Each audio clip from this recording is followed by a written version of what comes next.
What's up, everyone? This is Goldy Locks, former TNA backstage interviewer, manager, and you're listening to TNA Cross the Line podcast. Thanks for being here. TNA Wrestling, Cross the Line.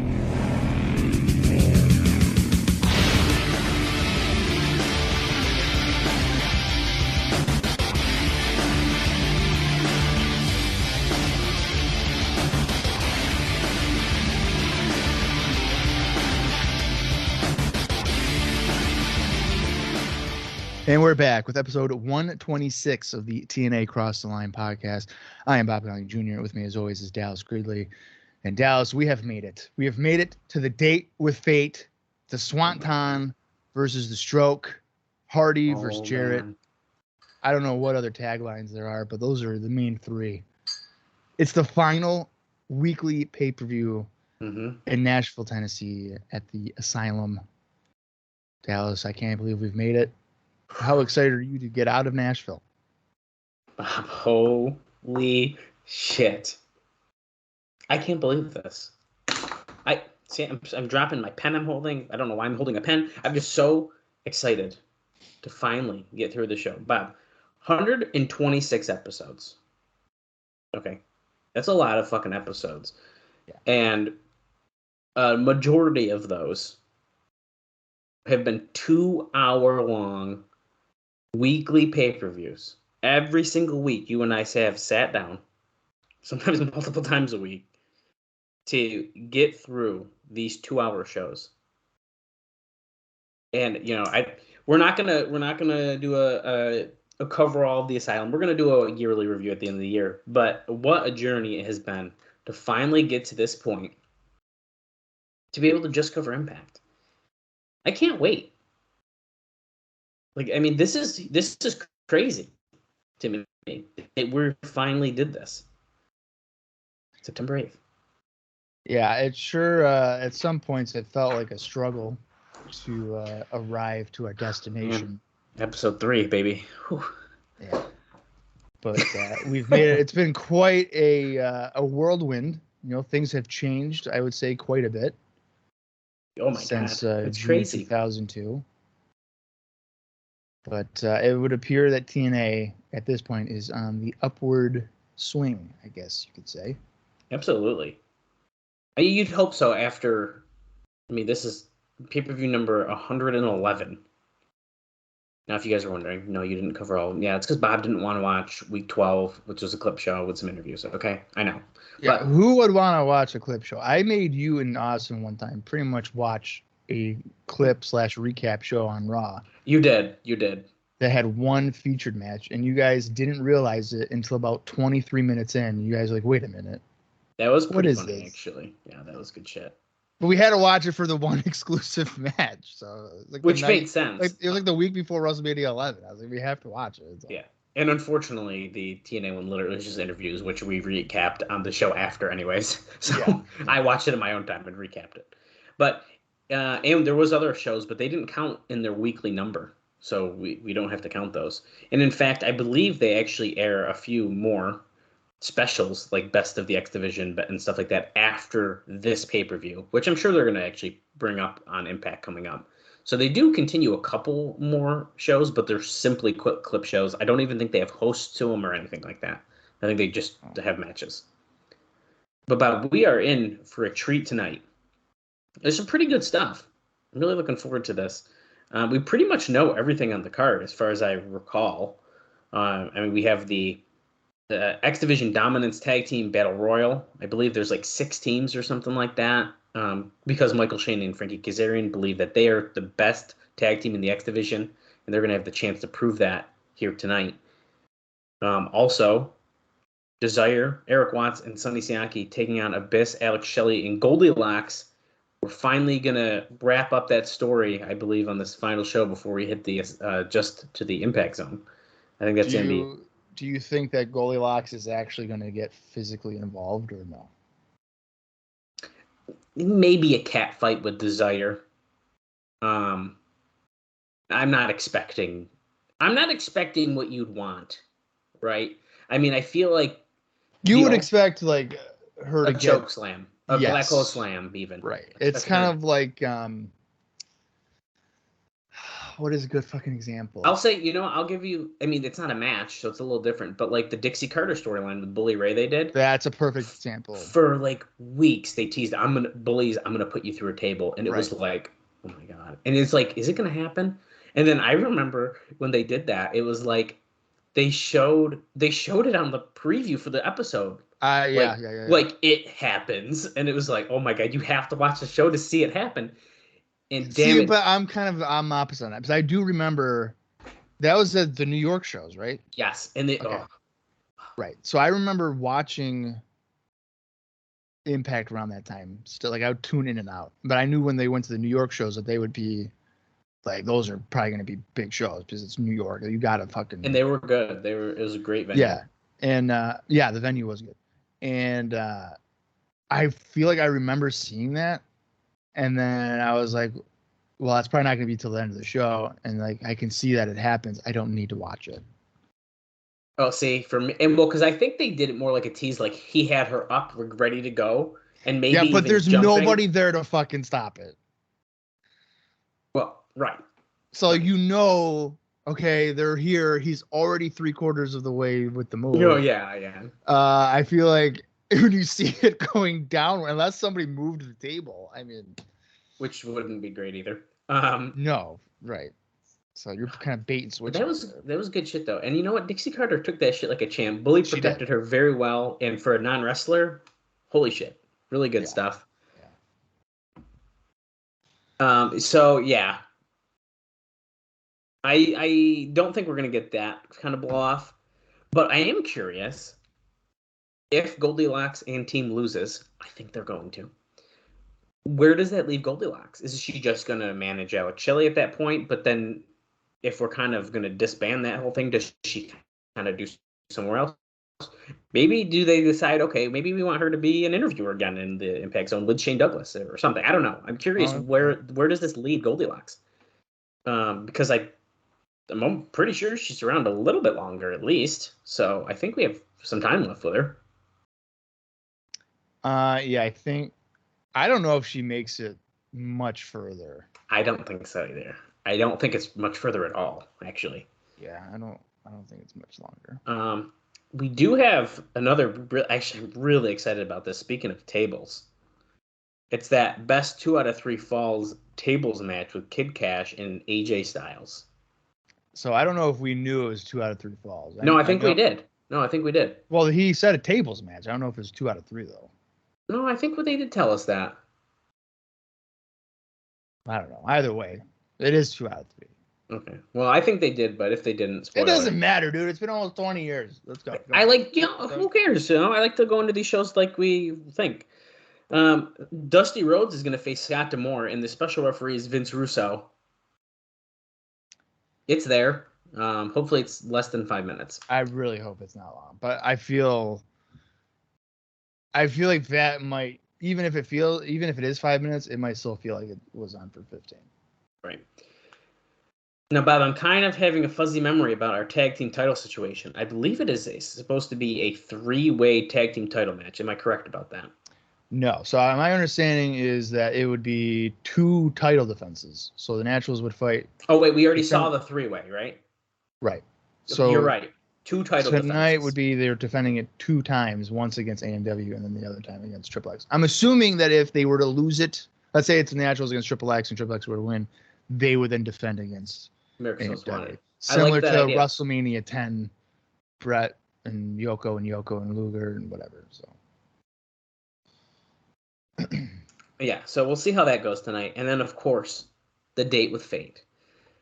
Holy crap. The biggest match in Jeff Jarrett and Jeff Hardy's history. Jeff Hardy gets a shot at the NWA heavyweight title against Jeff Jarrett. You know what? Jarrett's saying that is suggesting that Jarrett is a bigger opponent than The Undertaker. Because Jeff Hardy, remember, had that ladder match with Undertaker on Raw back in July of 2002. Right. So he's suggesting that. He's also suggesting that the TLC matches are lesser than a match against Jeff Jarrett. Yes, though that I think he is saying because, okay, so I think it this way. So the match against The Undertaker, I believe it was the undisputed title, right?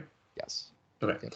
I think that Jeff Jarrett is signing that because the NWA World Heavyweight title, and I will say to Jeff Jarrett, to this company, has more history and is a bigger title than the undisputed title. I feel like that's what he's getting at. So, like, I mean, of course he's not going to say it, but I do believe Jeff Jarrett thinks the tradition, the history of the NWA World Heavyweight title is a bigger thing for Jeff Hardy to accomplish than potentially winning the undisputed title against The Undertaker. Yeah, but the undisputed title is an extension of the WWF World title. Right. So the heritage of that is attached to that. I'm just saying. Jared saying that is like us having to forget, like, hey, Colorado Kid was the NWA champion. Well, I don't think we can forget Dan that the NWA brand was dead for a long time. Like, it wasn't doing anything, and it was not very good. They tried to revive it, you know, it didn't go very well, and so yeah, I think we're just going to pretend that doesn't, you know, it's not existing. Yeah, Shane Douglas fucking shot the NWA back in August of '94, and it's just never been the same. That's a really good point. Yeah, I guess it really wasn't. What did you hear about the NWA title after that? Yeah, right. You know, this sucks. ECW. It's like, okay, fuck you, NWA. Yeah. That essentially killed. They didn't do shit after that. No.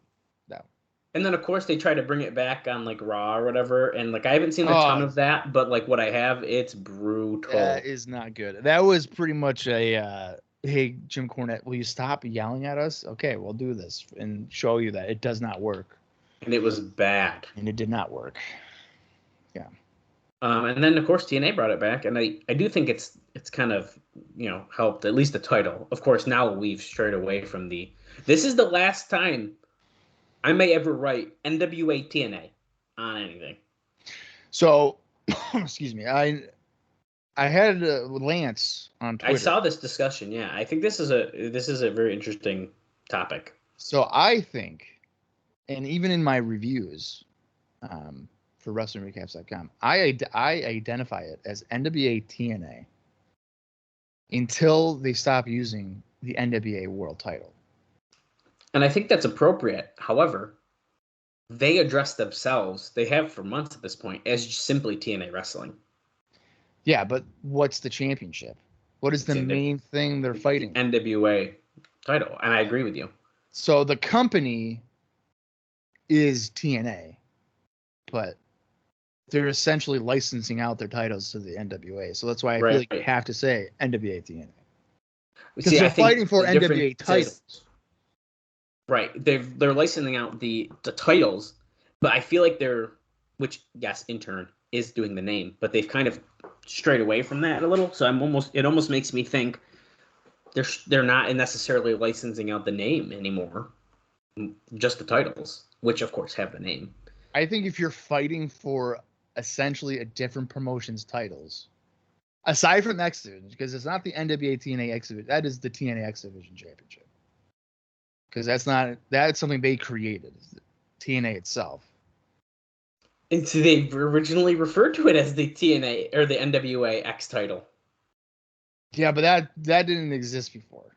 I agree. I don't know. It's a very weird thing. Do I personally think it's still kind of NWA related until they take away the name? Yeah, I do.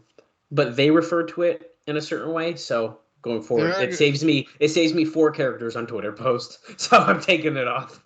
Right. There comes a point where it's like you don't even really recognize it as NWA before they get rid of it. I would say a year before they get like officially drop it in 2007. Mm-hmm. Like you don't even. You probably forget it's even there. I mean, you really do. You really do. But yeah, I think it's definitely an interesting conversation, and I think it's one that we're gonna have for a while. Can I wait until they have that TNA title? No, I fucking love that title. I cannot fucking wait to see it. You can see it in my camera. I know no one's watching. I have it right there. I love that fucking title design. Yeah, you do. It's one of my favorites of like ever. Like title designs, I love it. But anyway, Bob, let's talk about what happened on Impact. Pretty brief. I got 2 sentences worth of notes. Explosion, and we can finally get into the show. I just can't wait. I cannot wait any longer. On the last episode of Impact on September 3rd, or was it? Yeah, was it 3rd? Or was that just the tape date? Oh, no, it aired on the 3rd. On September 3rd. The 3rd, yeah. I'm just double checking because cage match fucks me up sometimes. We saw a bunch of matches happen, so let's just run through them quick. And off the top of my head, I don't remember anything major happening besides really these matches. If you do, speak up. 3 Live Crew defeated Abyss, Alex Shelley, and Nasawa. All 3 of them. BG James Conan and Ron Killings. Kid Kash defeated Kid Romeo in his return. So that first match doesn't have a time listed, but the second match was 1 minute and 3 seconds. The Naturals defeated D-Ray 3000 and Shark Boy, 3 minutes 15 seconds. Scott D'Amore defeated, well, we're not gonna say his name because he's a piece of shit. Yeah, we're not ever gonna utter his name. No, in 2 minutes and 7 seconds. So Scott D'Amore did a nice little squash match, and thank God it wasn't 15 minutes like the match with Jerry Lynn. And he had Team Canada, all of them ringside for him, so they were really cheering him on there. Yeah. Monty Brown defeated Adam Flash in 2 minutes and 9 seconds. And in the main event, AJ Styles and Jeff Hardy teamed up to defeat the Elite Guards Hernandez and Onyx in 4 minutes and 2 seconds. So just a bunch of quick matches, really. Nothing major went down. I think the biggest thing kind of coming out of Impact, and we discussed it actually last week, is we had about 300 people there. Right. They had to work the camera really good, and they did a good enough job that I think if we didn't talk about it during the show, we might have not caught on to it right away. Well, really, I think they shot it very well. I probably wouldn't have realized it because I feel like I've said this before. I tend to not overly focus on the crowd. I think maybe you do. I know Austin for sure does. He pays attention to like the whole surroundings. I would say I do to a degree, but I'm not good at being like, yes, there's definitely 1,300 in there. Yeah. Like, I look at it like, oh, that's definitely full. Or, oh, they're a little light, or like I could see some seats. I'm not good at like guessing the numbers and stuff like that, but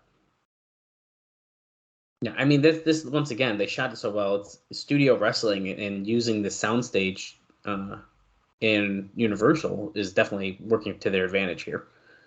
Yeah. And so it's noted here. So we talked about why there's a hurricane coming. Whatever. I gave you the note actually on last week's show. It was one I was going to save. It basically was like they were able to move everyone, make it acceptable.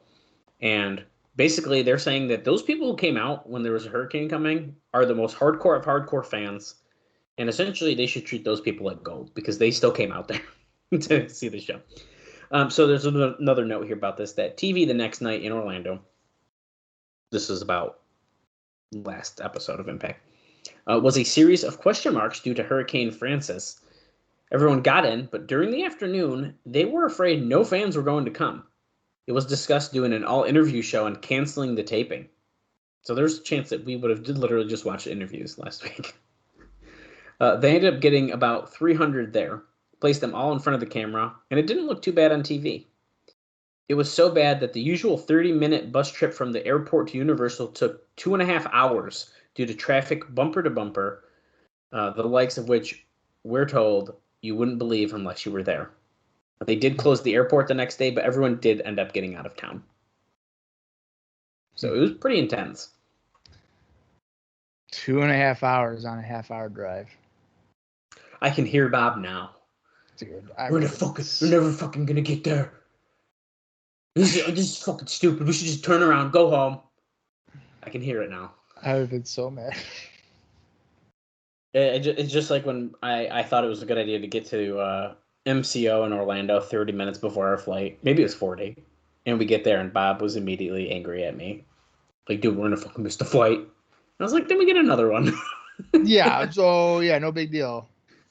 And, well, we made the flight. And Bob apologized, so we were good. I did. Well, here's the thing. And then we listened to what happened when on the plane back. Yeah, I got immediately stressed out because there wasn't even a long line. No, there was at first. No, I don't think it was that long. Or it was just slow? It was slow because there was someone at the counter that had like an issue, so they had to go back and like print something out at some like station. I remember it being like wrapped pretty good. So it was just it was going super slow. It was super slow, and I was like, "Oh my god, we're not gonna make this." But once we got past that part, we got in like another line. But they were almost doing. It was like fast check. They were fast checking everyone, and like we flew by. Yeah. But it was kind of. And then our plane was delayed a couple minutes. We were lucky. It's fine. Right. I accepted my fault there. The only note that Dave makes about the TV says that there's nothing much to the TV. Still doing the squash formula from another week, but they had all the main guys interviewed who would win the Hardy versus Jarrett, trying to make it into a big deal. Pretty much the faces said Hardy and the heels said Jarrett. Yeah, there's nothing revolutionary there. No, and there was nothing else listed on notes. So, like I said, very little to discuss. But you know what? I'm fine with that because I just got to tell you about a couple explosion matches, Bob. Our last explosion from the Asylum, or I'm assuming they're all from the Asylum. It appears from my notes that all these matches took place at the Asylum. I'm sure they did, yeah. And let me pull that up here, and then we can get into the show. So, it was taped on the same day as this show, September 8th, 2004, and it aired on September 11th, 2004, and it featured the following 3 matches. Bobby Roode defeated Eric Andrews. The team of 3 Live Crew, all 3 of them, BG, Conan, and Ron Killings, defeated JD Escalade, Nate Webb, and Sebastian. And then the main event, or at least the last match that's listed, Raven defeated Scott Fowler. So Raven making a little explosion action. He doesn't do that too often. So, and that's it. That's what I got, Bob. I wonder. I wonder if that kind of shows us that Raven's really lost in the shuffle since like Sabu left. It's hard to say because I do think that. I think it's fair to say, but I think it's interesting because Explosion like randomly featured, like 3 Live Crew is heavily featured there, but the fans love them. Right. And they still are on the shows and stuff like that, but that's probably why they do put him on Explosion. They get a hot reaction for the syndicated show. Yeah, I mean, and Jarrett also was like, or not Jarrett, Raven, when they were asking the wrestlers, he was like, I hope Jarrett wins because I have unfinished business with him. Yeah, so maybe that's kind of a tease. So maybe there's some tie. But it's a good point. I mean, you never know. Because, like, the final pay-per-view in the Asylum, I'd argue Raven, one of the biggest parts of the Asylum years, if not arguably the biggest, is not featured on the final show. That, at least not on the wrestling part. Not on the wrestling part, right. He is here because he wrestled on Explosion. So maybe that was even their little, here's your last chance to see Raven. I don't know.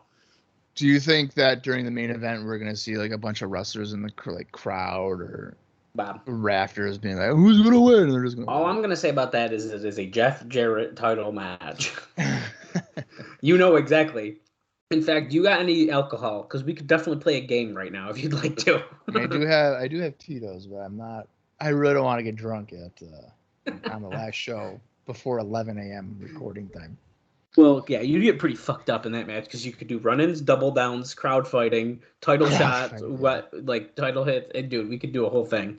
I'm telling you, we know the name, right? Hold on. Turning Point? No, Victory Road. Victory Road's the first pay-per-view. See, I almost said Victory Road, and I was like, no, that's wrong. He always corrects me, but no, okay. So Victory Road.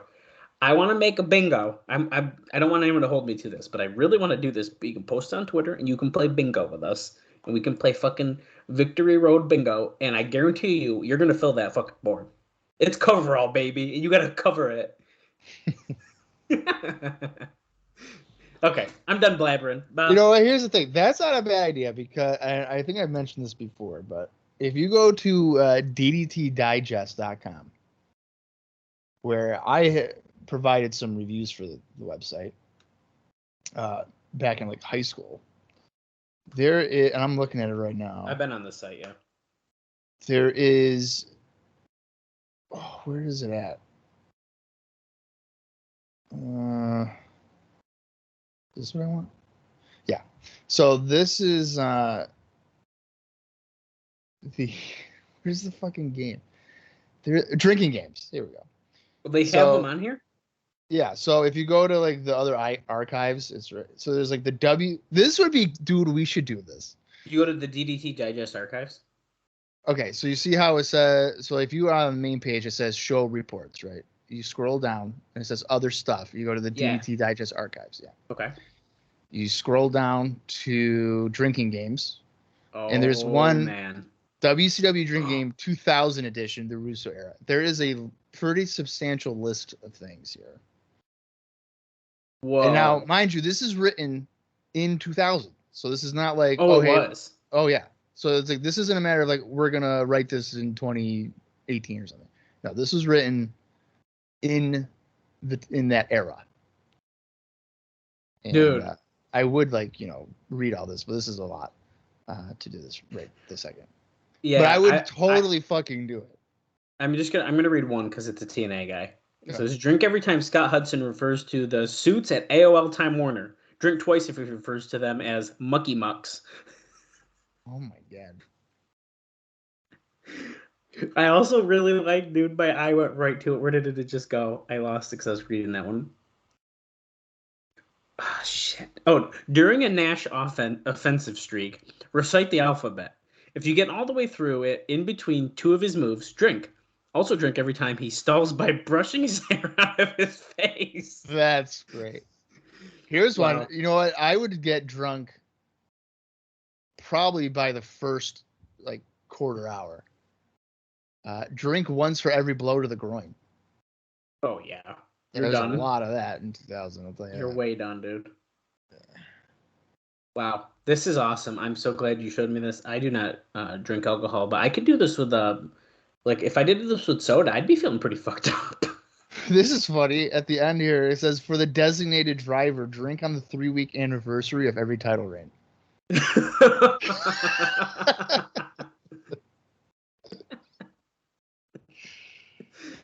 For designated driver, drink once for every non-punch, kick, stop maneuver used by the following: Nash, the Harris Twins, Chronic, and Tank Abbott. Wait, I like drink every time WCW sends a wrestler from ECW. Chug if it was done legally. Wow. Okay, this is incredible. Yeah, that really, would be really a lot good. of fun if we ever did that side project of WCW 2000 or whatever. Dude, that's so good. Okay. We gotta do that. Bob, I'm so fucking ready to get through the final Asylum show, September 8th, 2004. And we're for cruising, baby. We are turning the TNA Cross the Line podcast, and we are heading right onto that victory road that Jeff Jarrett said TNA is heading toward. And it ends, it starts today, I think. Oh, yeah. This would be considered the countdown. I think you could start the countdown for that. All right. The approximate runtime for this is 1 hour 52 and 46 seconds. So if you want to watch along with us, head over to the Impact Plus app. I don't know. Would this maybe be on YouTube? I can certainly check. Let's see. It might be. NWA.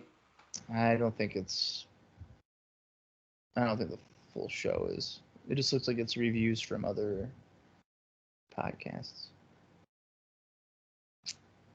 Okay, well, sorry guys, you can't watch it. Although someone did upload a lot of the matches, so you can check out quite a bit of them. Yeah. All right. So head over to Impact Plus or find it in your own personal collection. That would work as well. I'm going to count down from 3, and when I say play, that is when we are going to start the live watch and the conclusion of the Asylum years, the conclusion of the Fate, or the Date with Fate. I just messed that up. There you go. The Swanton versus the Stroke. It's Hardy. It's Jarrett. It's the biggest match in both of their fucking careers. And it's tonight at the Asylum. Here we go. 3, 2, 1, play. Oh my God. Bob? This intro right now, the new face of professional wrestling. Did you just see that? Holy shit, it was like 10-second new intro, and it was fucking incredible. We'll be seeing that on Impact. I'm almost gonna promise. We immediately go into a highlight video of kind of what's going on tonight. Pretty quick one, but it looks like they're doing a quick version because I bet you during the show we're gonna see significantly longer highlight packages. And what does Bob have? Is that a donut? Damn, I'm jealous. Yeah, I got the. I don't even know how you pronounce the name. I think I know which ones you're talking about. Is it have like the powdered in it and the cinnamon? Yeah. Those are pretty good. Yeah. How many have you eaten this morning? I don't want to talk about it. I bet you're on 5. Oh, I might be past that. Oh no! Holy shit, Bob.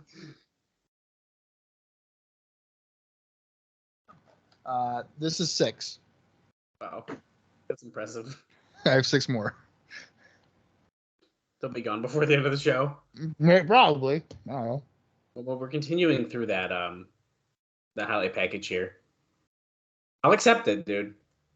I mean, we probably are going to see long-term video packages like this for a while. I mean, the Impact show only is 45 minutes. I don't think they're really going to waste too much time doing this. Yeah, that's I think that's a fair statement. So I'm going to accept it. And I think the only reason why they do this is because they don't have commercials. Right. I think that's another fair point. They got to fill some time. Right. So if this was an hour 20, they're not doing this if they have an hour 20. But they have 2 hours. Georgie Watts, dude. She's got to be ringside, I would assume. I mean, she brawls with Goldy Locks just as much as anyone. She is a loyal woman. For her husband to be having an affair. Well, on pay-per-view. On national pay-per-view. And stay with him. It's amazing. What a great woman. More power to you. Look at this vignette around the Canadian Destroyer clips here. Gloria said free. There was another part of that drinking game from the 1998 version for WCW. Yep, I did see that. The last one on that one says, Jim Duggan comes to the ring, drink. If he prompts a USA chant, drink twice. If it's against an American opponent, chug. Oh, shit. You're just done. Like every time. You're done. Yeah, you're cooked. Really how many times is it like Jim Duggan against Jerry Flynn? Like, you're just fucking chugging, dude. Ridiculous. I'm very curious about this X Division tag team gauntlet thing they're doing. I'm curious what teams we're going to see in that. So a gauntlet would mean it's not a battle royal then, right? Is it 2 teams and the team's got to win? It's hard to say, Bob, because... Wait. Oh, it's Daniels. I was like, what is this? We're immediately... 3 minutes, 28 seconds. Daniels is coming out. We're immediately going to action. No, they fucked up. That was a production error. Oh, wow. Dude, I was like, whoa, this is impressive. Like, that's weird. We might still be, but look at the sign. Yeah, what's the attendance? This has got to be a sellout, right? Yeah, Bob. We're at 1,300. A sellout. Of course, it's papered, but which is good because it's something we discussed a lot. I mean, they know at this point this is the last show, even though Jarrett seemingly mentioned it casually in a promo. Right. But that being said, we weren't sure. Like, were people going to turn their back? For me, it was an easy, I would go. It's the last show. I got to go. Right. Team number 1 coming out. There's 6 teams. So this is Johnny Devine and P.D. Williams representing Team Canada. So I'm not sure how this works, Bob. So it's either going to be like they all are in there at once, or they're going to enter, and it's going to be similar to a gauntlet for the gold, which is, they call a gauntlet, but it's kind of a battle royal until the end. To me, a gauntlet is like you pin a guy and another guy comes out. Team number 2, D-Ray 3000 and Shark Boy.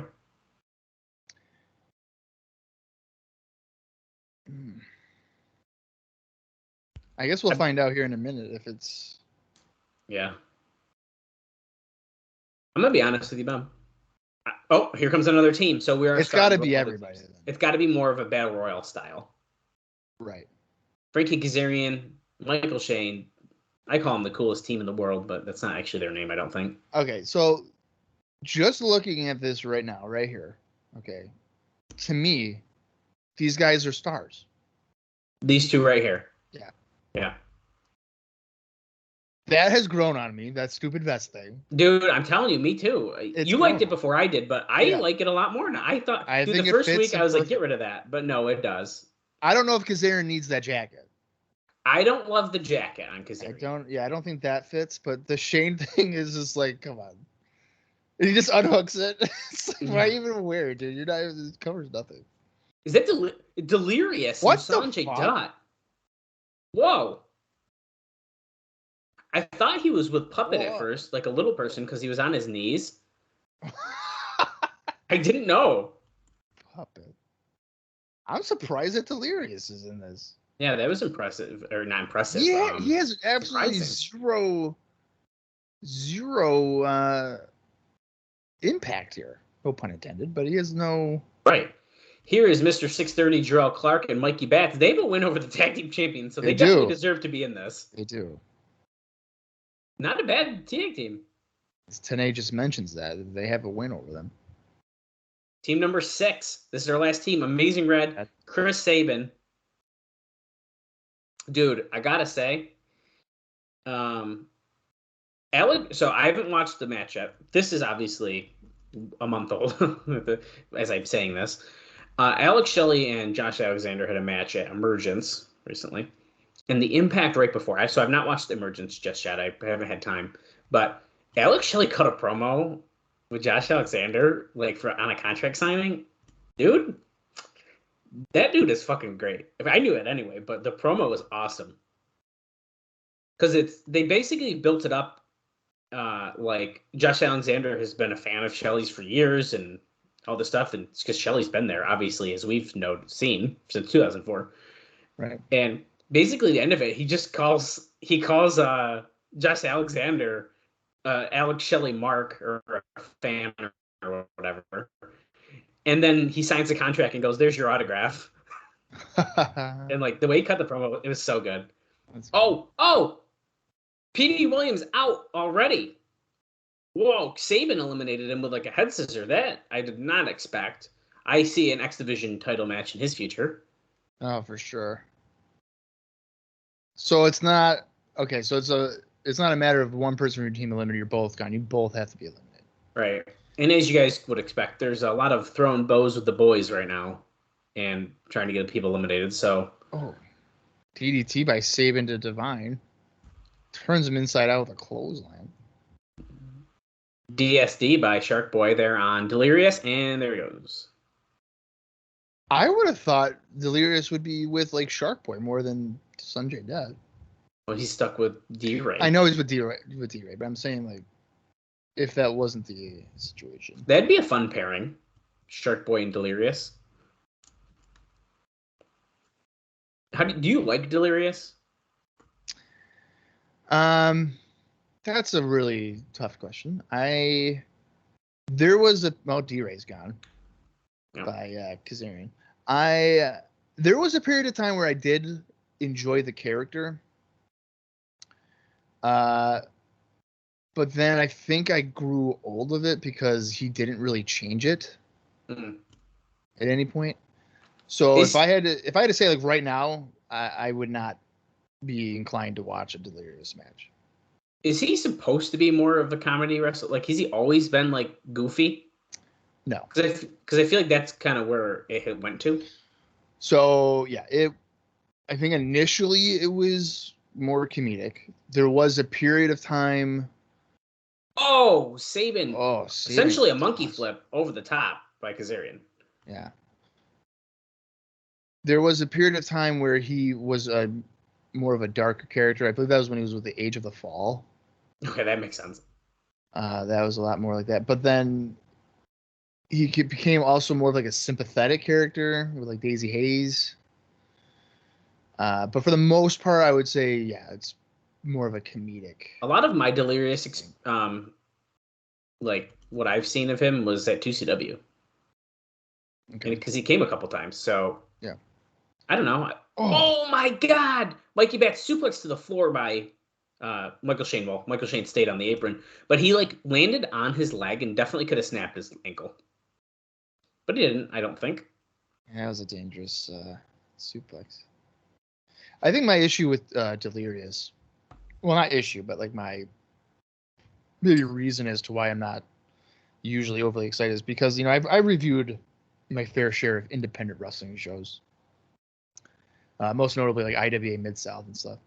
And the amount of times that I've had to watch, I don't know, a 25-minute Delirious singles match in front of 9 fans in Highland, Indiana, kind of makes me grow old of it. Shark Boy eliminated. So we have Jerrelle Clark, Johnny Devine, Amazing Red, Sanjay Dutt, and Shane and Kazarian left. Halfway through. The only thing that's like silly about this is like, what does this get besides you prove the nominates? Like, I feel like it should also get you in line for a title shot or something. So the final 2 are joined by their tag partners for a tag match right after this. Oh wow! So is that what? I guess that's probably what they're getting at. So it's gauntlet for the gold, essentially. Gauntlet for the gold title shot opportunity. I'm assuming. I would assume they're not calling this a gauntlet. Obviously, there's not a title involved, but right. Oh, 718. Michael Shane gone by Amazing Red. That was a cool elimination. He like threw his leg down and Shane fell down to a knee, and then he hit the 718 on him. That was nice. Yeah. Kazarian, the only one left for Shane and Kazarian. Red and Sabin, the duo, they're still there. Yeah. No way. He's not going to do it. A reverse Rana? Oh, my God, off the top to Johnny Devine. That was crazy. Jerrelle Clark killing it here.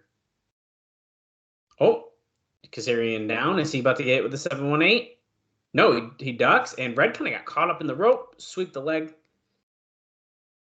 Kazarian. Wave of the future in a way. Over the top. Wow.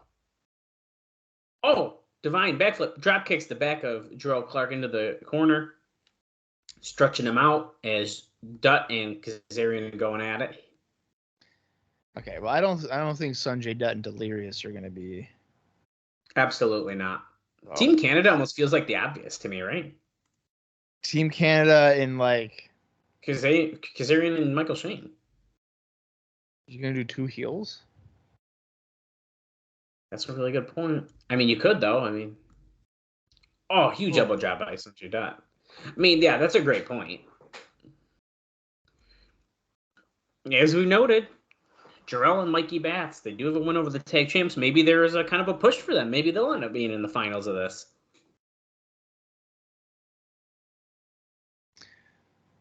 I don't know. I wonder if they did Clark and Batts against Divine and Petey, if they would have Petey lose to one of those 2 guys for a title match.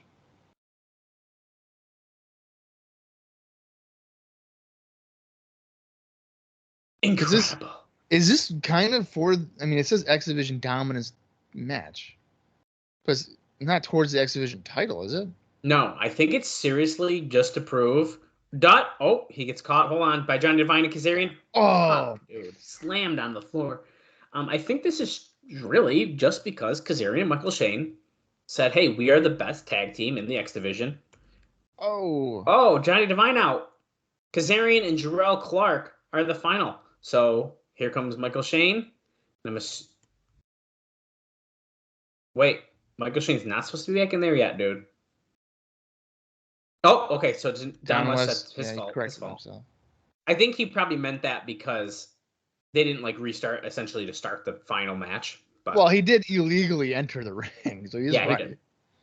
Okay, so Jerrelle Clark, Mikey Batts against Michael Shane and Kazarian now. Wait. Oh, did they just say that James Storm was not medically cleared, so Triple X is getting the title shot against the Naturals later? I think they just heard that. Yeah. That's a big change. I mean, I'm not upset about it. It's Oh my God. Oh my God. Mikey Batts just slipped on the top rope. And he was trying to springboard in, and he fucking that had to hurt. Well, here's the thing. There's an easy cover for that. I mean, he might have fucked up his back when he got thrown out. Yeah, he's holding his back a lot. He definitely hurt himself. He might be hurt. Yeah, good. Put your knee on him and stretch him out. Then Kazarian. Did you see? I don't know if Bats is solid or not, but he just like looked at Clark and he was like, "My fucking back." He didn't say "fucking." He was like, "Oh, my back is like it hurts." Damn it. I mean, Michael Shane grabbed him quick enough where you could pretend that was on purpose, but it was not. No, there's no way. But I think you have the ability to, like on commentary, you can cover it. Yo, yeah, absolutely. Oh, the guy's getting thrown over the top. That's all sweaty, slick ropes. Yeah, first match of the night. Oh, those ropes are slippery. Hey, there was like 10 guys in the ring. That's true. 12. The really, lights in the non-conditioned asylum. It can still get hot in September. Don't you come at me. Oh yeah, in Tennessee. Yeah. Okay, and Michael's sleeper on with a body scissors. Yeah, holy crap! He's trying to really get him to go out.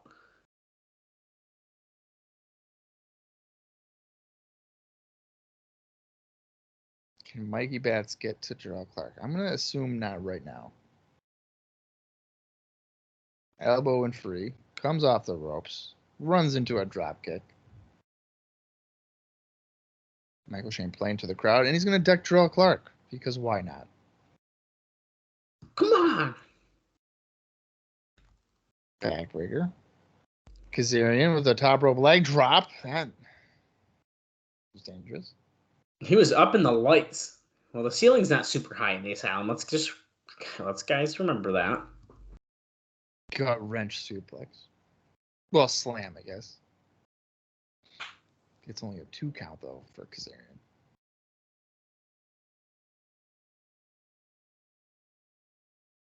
I was talking with our buddy Screech the other day, and he messaged me about, we were talking about commentary. This is what happens. Screech just ran.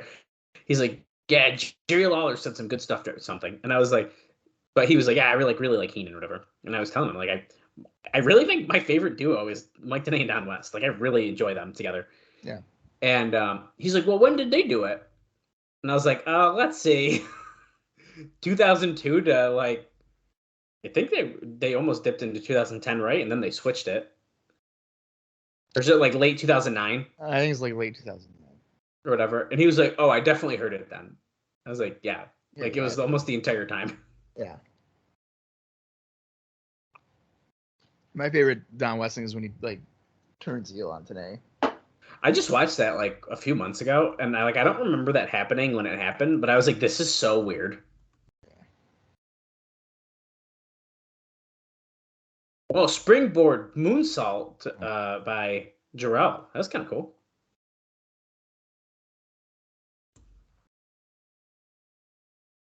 Kazarian now misses a clothesline, misses a back elbow. Bats tagged in. Oh, wow. I don't even know what you call that. But they both drove Kazarian down to the mat gut first. Uh-oh. Michael Shane, I think, is laid out. Jerrelle Clark going to the top rope. Oh, he already got his balance, and he misses the 630. He that super kick by Shane. Mikey Bats though comes up, and Mikey Bats gets the rope and pin on Michael Shane. Whoa, dude, they're doing something with these two guys. Wow. Oh, you know what? I have a question for you. Do you think maybe in this era they could do an X Division tag team title? Probably. They have enough guys, right? Yeah, I don't see why they couldn't pull it off. August 17th, 2009, Don West is replaced with Taz, just for the record. I had to look it up. Oh, wow. That's earlier than I thought. I thought it was later in the year. He's still around. Like, he returns in October. Well, I know he manages Amazing Red. Right. For like a little while. And then in 2012, he ended up giving his notice and leaving soon after that. Because really, it looked like he appeared on the internet selling stuff, essentially. Yeah. All right, backstage, Okay. Scott Hudson's with Primetime and Christopher Daniels. James Storm not cleared to compete tonight, so Triple X will get the title match. 2-on-2, team on team. Skipper left him hanging on his forearm thing there, but that's okay. Embarrassing. Primetime's like he's in like a rare form here. He's like in a trance. Pacing. Oh, here we go. Tonight's the night. Games are over. Politicking is done.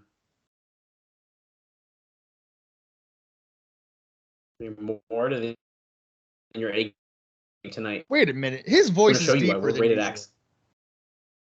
Because he was angry, dude. He's yelling. Since when?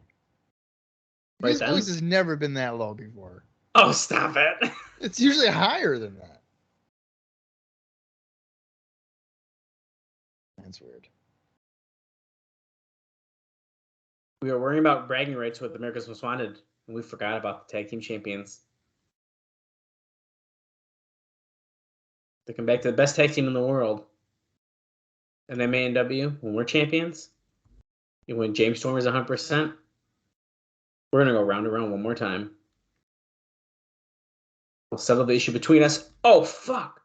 Powder. Oh! A chair shot. It's the Naturals. They're attacking Triple X. Going right after that shoulder on Daniels. The TNA sign fell off the back of the wall. Use that too. Why not? They're really working the shoulder on Daniels. Skipper break. Okay, it's breaking up. This is smart. Get rid of your opponents. You don't think, Dallas. Are they going to do Clark and Bats? Oh, wow. They could. Because they've beaten them before. Dude, they could do that. Huh. Oh, here comes Abyss. Okay, what I will say is I thought that promo by Triple X was really good. That was good. I enjoyed that. I don't know. Skipper lowered his voice. Six-man match. I have to look it up. Oh, my God. The steroids lowered. Goldy Locks. Because he's definitely Alex Shelley. Oh, I'm sorry. I keep talking over you. Oh, you're fine. Hey. There's a monster Abyss. Goldy Locks is evil empire shrinking week by week. Is that what they said? Evil Empire? They just did. That would have been a good stable name. Yeah, it would have. The Evil Empire. Like Goldilocks is Evil Empire. Like just make it a long name. Just something, yeah. I do think it should have had some kind of name. It didn't really have one, right? It was just like Desire, Sonny Siaki here. I hope these guys are still together and loving life. I doubt it. Because they have zero trace on the internet. I cannot find anything about either one of these people. And I'll tell you one thing right now. Friend of the show, Bill Behrens, tags every single person, even if I don't know where they are. Right. And he would have tagged either one of them by now if they existed on the internet. Oh, I'm sure, yeah. I actually just found Todd Sexton, Bob. Okay? Give me some credit for that. Who the hell is Todd Sexton? He lost to Raven recently on Impact. He's wrestled on Explosion. Oh my God! You found that guy? Yeah, and then I got it confirmed that it was him when Bill Behrens tagged the same account. Oh, okay. Here comes Eric Watts. Well, and you know what's this is embarrassing, but I'm gonna say it. I couldn't find Petey Williams for a while.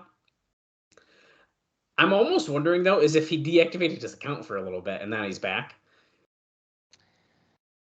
Because I couldn't find him, and then all of a sudden Bill Behrens tagged him, and I was like, "Hold on, what the fuck?" It's been weeks, and I couldn't find this guy. He might have deactivated him. Red isn't on though that I could find, which I think is interesting. We're starting off with Abyss and Eric Watts. This has been a long-running feud for the better part of 2004. He's hammering away on Eric Watts. Talking about the fallen angel here on commentary.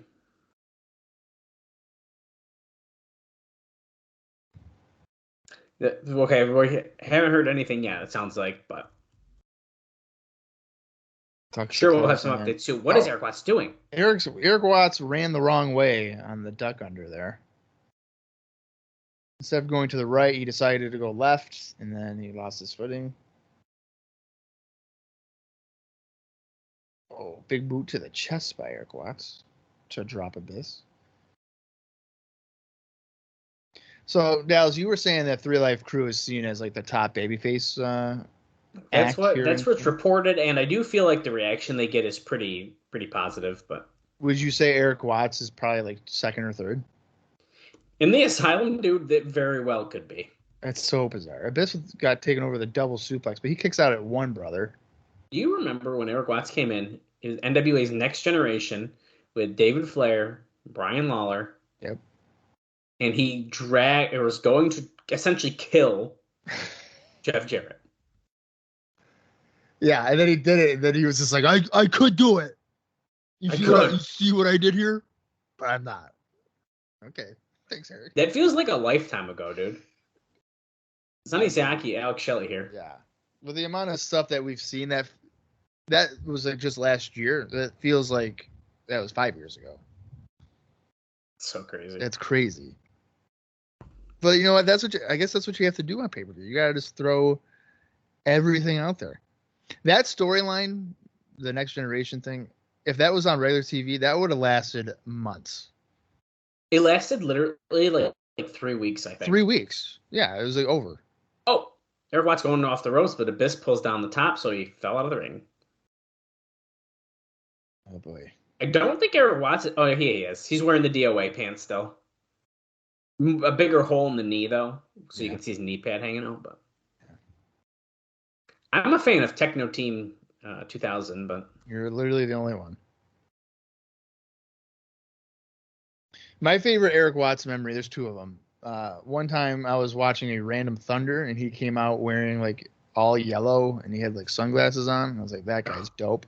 Oh, and then my second one was I was reviewing an ECW Hardcore TV show, and then Eric Watts came out, and he wrestled. And I was like, why? On ECW TV? Yeah. Wow. I was like, why is this happening right now? But it did. I don't remember who he wrestled, but I'm pretty sure he lost. What's that sign say? I need to see it again as Abyss just took down Eric Watts. No, hard cam. When Eric Watts something, he's got to hold it up again. Oh, look, Goldy Locks made Abyss tag Shelley in. When Eric Watts says, hold it up. Oh, drop Shelley throat first over the top rope.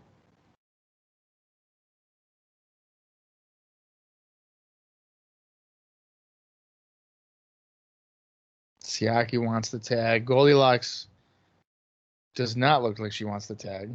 No. Here comes Abyss. Siaki gets the tag as well. Hammering away on Abyss. Chop. Chop. Chop. Chop. Run the ropes. Duck under. Forearm by Siaki. Another forearm to Shelley. Kick to the midsection. Off the ropes. Swinging neck breaker with a flip. Samoan drop. Pop-up Samoan drop to Alex Shelley.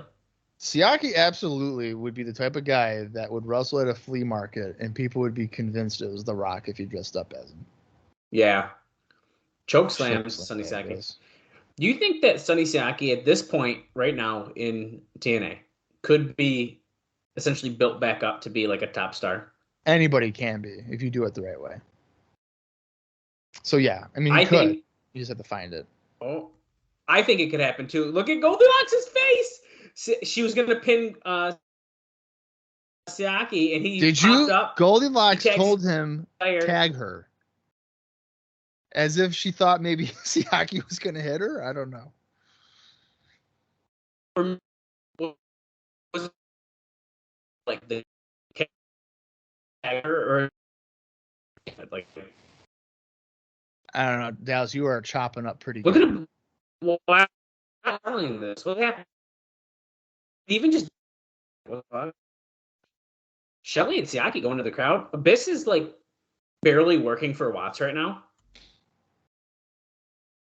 I'm very confused what's happening. Clothesline to the floor.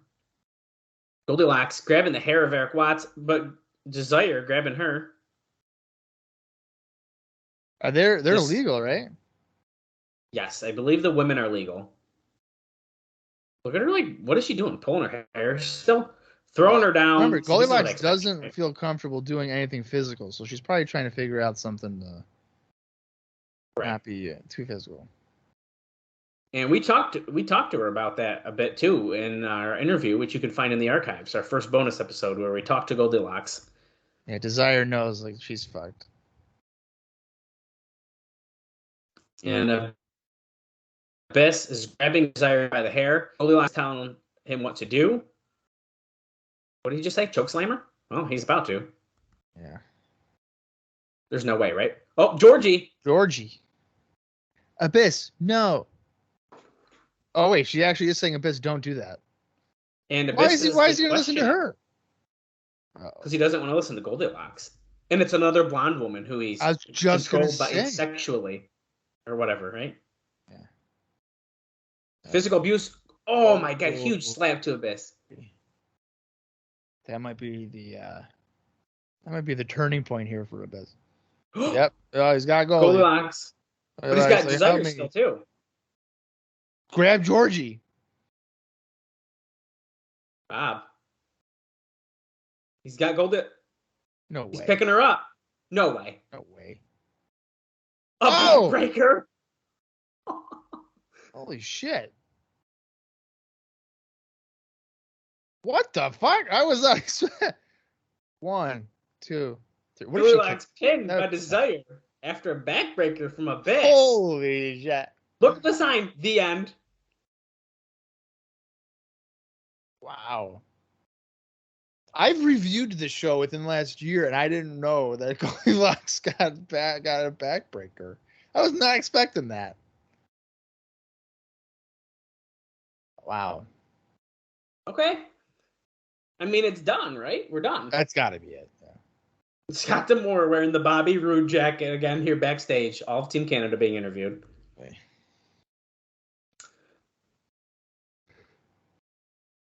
Yeah, wow. I guess the only thing left is what happens to Goldilocks? What happens to Alex Shelley? Abyss has clearly turned his back on her, but they make no mention of contracts or anything. Right. So which I think is important to know. They're all free now, right? I am assuming they are free.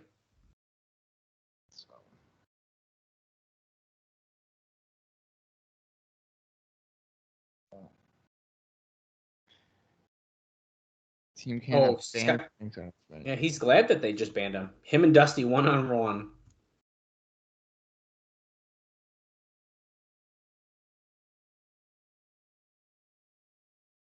I love that he's wearing the jacket that Bobby Roode is eventually going to wear. I love that. It's got to be his. It's probably Scott's jacket, right? And you think he gave it to Roode? That's what I'm thinking. I think that's even cooler. Yeah.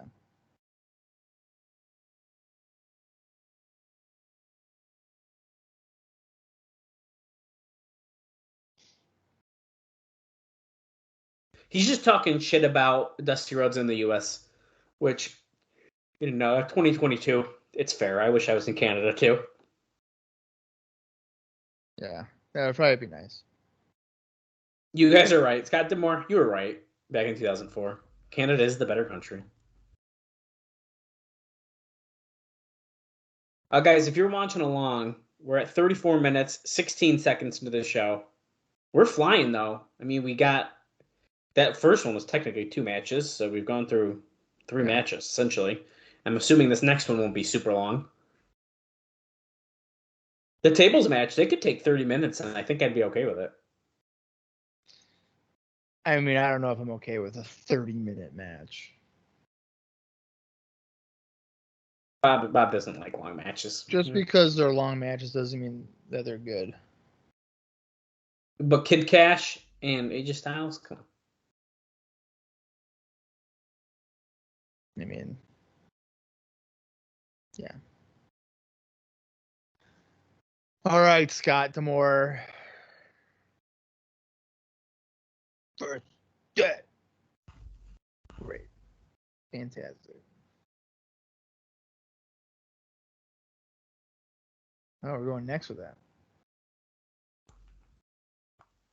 Wait, we have a tables match next?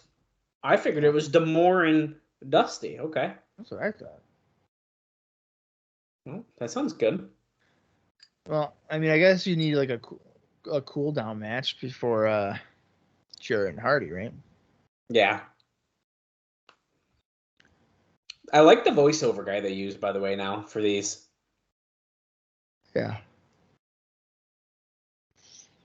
Yeah. Soon they're going to have a really good voiceover guy whose name I'm forgetting at the moment.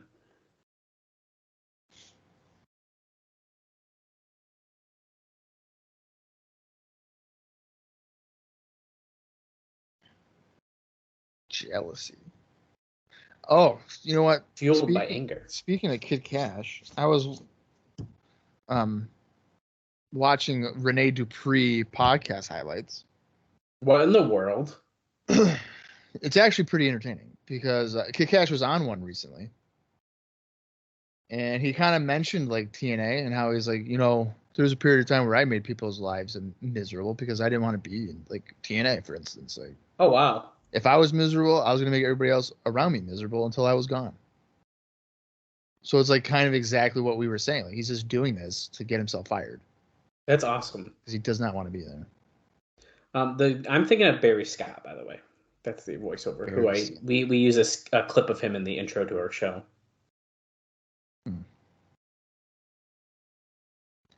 Kid Kash. What's it say? Poisoned from birth. Oh, I thought it said something bitch, and then he was like wearing bad word shirts out to on pay-per-view. You see, if I'm at the point right now where if like Kid Kash is expressing to himself, like expressing to management, like, hey, I think I deserve more money. Because let's say he's making $500, I'm like, dude, you're definitely worth $1,000. We'll give you $1,000. Kid Kash is worth more than he's getting paid. I'm almost guaranteeing it. Yeah. Kid Kash has been awesome to watch. I liked him before. I like him even more after watching him for 111 pay-per-views. I'm telling you, him as the NWA champion, which at this point would probably never happen because of his size, and Jeff Jarrett is there. But I think it would have been pretty fucking good. You could have Cash be the champion, Dallas who could be his muscle. You can set up for an easy turn right there, Bob. Yeah. Oh, Kid Kash immediately going after AJ Styles, so we're going right at it here. 2 out of 3 falls, tables match. We aren't in our street fight gear, so this is still a wrestling match. I like Kid Kash's tights. They're kind of cool. Well, it's not a street fight. It's a 2 out of 3 falls tables match. I know. So why would they be in street fight clothes? I don't know. For fun. For fun. Because they've been just doing brawls, so I just maybe assumed they were going to maybe do that. Oh, there's a table right there on the floor set up, dude. Yeah, there's like 3 of them.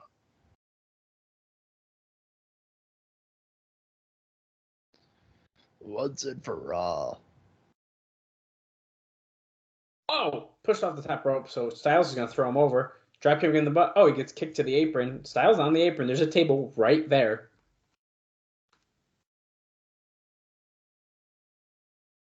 Cameraman's like, fuck. Springboard, flying forearm. Or he calls that now the phenomenal forearm. It's his finisher.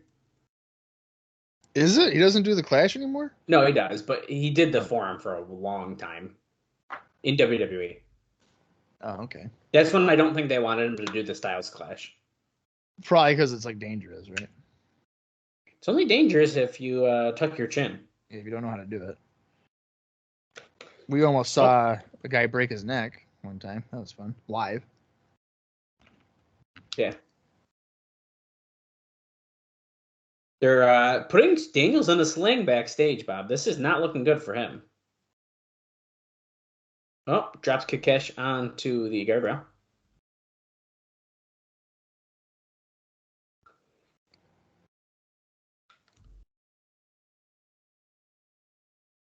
Is there any team that could be like coming back or something? Okay. Well, this doesn't make sense. Well, they could be faces though. We've heard the rumors of the New Church. Hmm. I don't think that. Well, okay, but in the Asylum, that would potentially work. Right. Mikey Batts and Jerrelle Clark, dude, that's almost makes too much sense.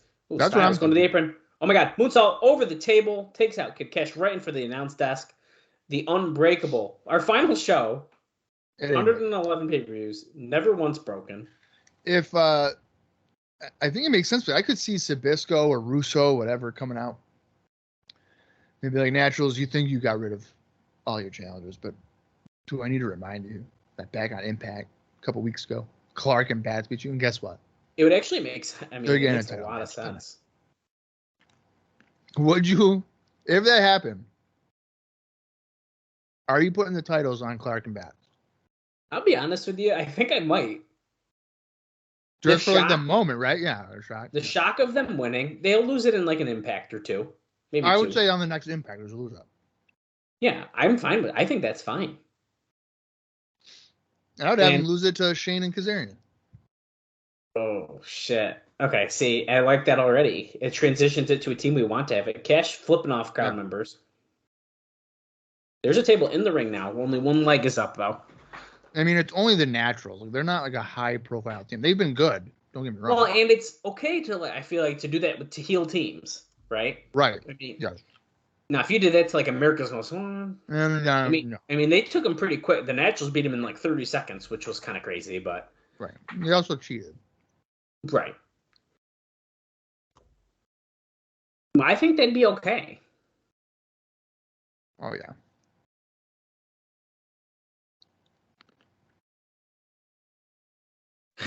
Mike Tenay is... do that? You can do Mike Tenay is alluding, to the fact that he could essentially win the match with putting him just through two tables at once.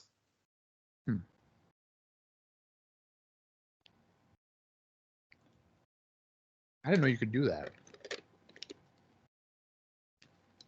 But it's an interesting twist. Right. Oh, no. Going for like a hip toss to the table, but no, it did not work. Going for a German. Kid Kash trying to break out of that now. Oh, take a drink.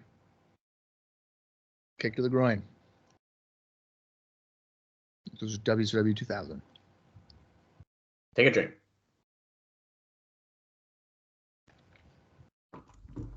Is that new pants for Kash? They definitely look new to me. I like them. Oh. Sit out wheelbarrow slam there. Dropping Kash face first in the mat. Look pretty good. Do you like Kash in pants or like the biker tights? Because he switches a lot. He does. I think I like him better in pants. Yeah, I think I might too. And I also really like, I think they're ones from ECW. Like the yellow and silver and there's some purple on them, I think. The pant, yeah. That's ECW, yeah. Those are my favorite. The ones he's got on now, though, I do like. I like those the symbol on the side. Yeah, the biker shorts were like kind of weird. Like the purple ones, I feel like I remember him wearing. Yeah. I think he's wearing like yellow too. They're not bad, but I do think I like the tights. Yeah, he just seems like a type of guy that would wear pants. Oh! The table broke. Are we counting it? That broke. Oh, Mike Posey Are you shitting me? It broke, dude. Guess what? You get to just do it again. There you go. That's some bullshit. They're even on commentary saying like it's pretty tough. Kash is pissed. Like fuck you for saying it didn't break. And here's the thing: he's probably legitimately pissed. He's like, Posey, you just ruined the fucking spot. I broke the table. The thing is that it did just crack. I mean, it didn't fully break. I get it. And here's the thing: Posey's got to call it like a shoot. Like that's what they tell him. Like if it. And I agree with that. I agree with that. You gotta do it.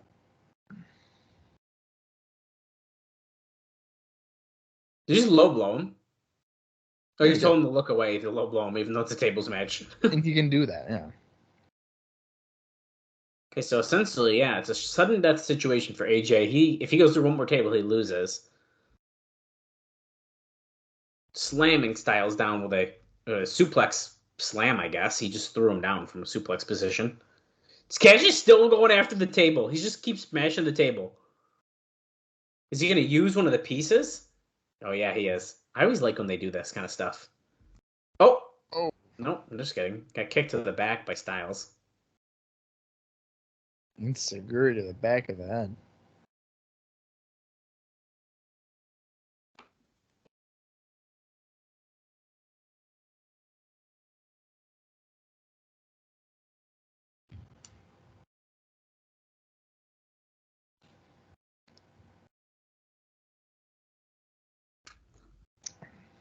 Irish whip to the corner. Cash charging. He's dumped to the apron. Cash is up 1-0. Can he go 2-0? Well, we're Cash on the apron. Styles. Oh shit! There he goes, right through the table. That was right there on the side. That was nicely done because that's like one of those tables that you could forget that was there. Right. Which always pops me. You set something up and then you use it like 20 minutes later. I fucking love that. Yeah.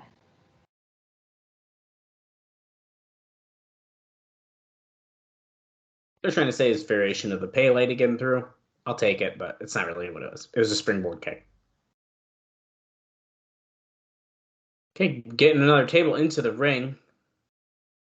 Maybe the last table will be the broadcast table. No, it won't, Bob. Don't get too excited. I'm pumped. One of the legs came open. So Styles is having a very, very hard time getting this table into the ring. Well, why wouldn't he just fold it? He couldn't. He just tried, and it was if he pulls it more out, he's saying fuck it. He's getting a different table, I think.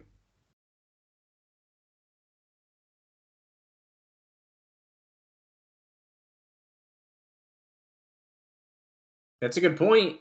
They're saying, this is giving Cash the opportunity to essentially get better, and they just got baseball style. The table almost hit a fan in the front row because it was upright.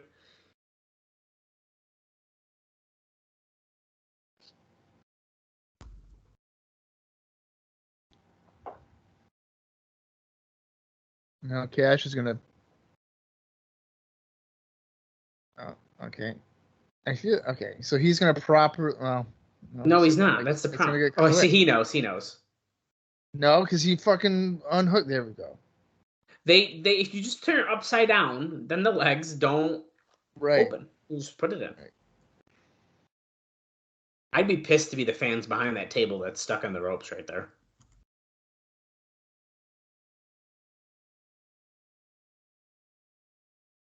What are they chanting? I don't know. I couldn't really tell. Backdrop by Styles. Cash like barely rotated.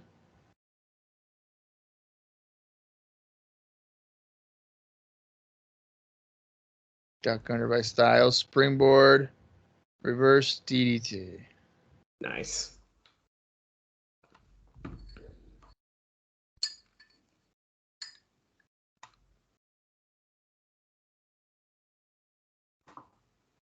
Next table wins. And there's one that's propped up, kind of. Oh, landing out of that suplex. Usually goes for a neckbreaker. Pele. Cash is... Oh, there he goes. He goes down.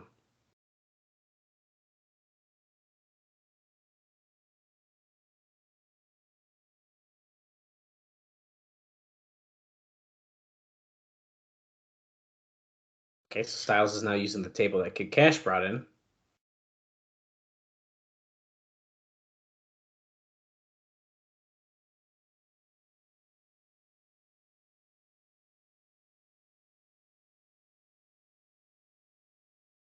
Oh. Cash throwing a piece of broken table at AJ's face. What a jerk.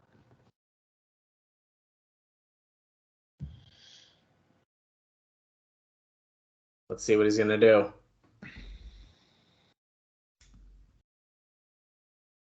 Cash going for a pile driver or something there.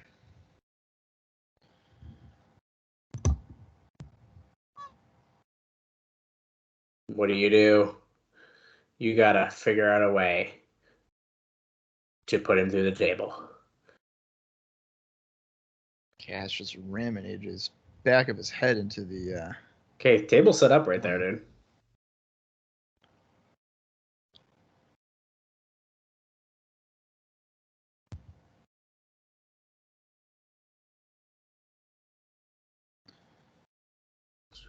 Oh, Dallas. Oh, it's fucking Dallas. They're saying, what's coming through the crowd? And there's Dallas.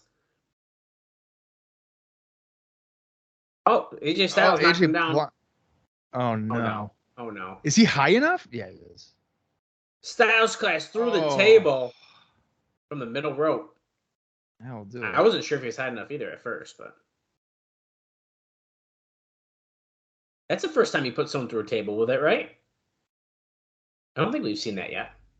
Oh, I don't know. And we will definitely see that again. Yeah, maybe, I think you're right.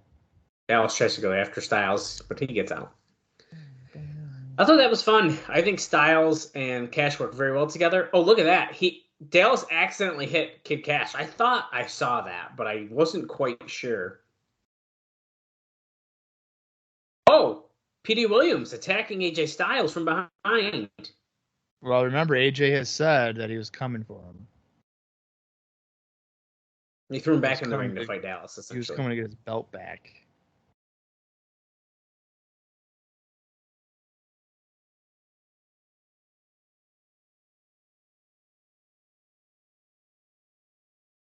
Blah.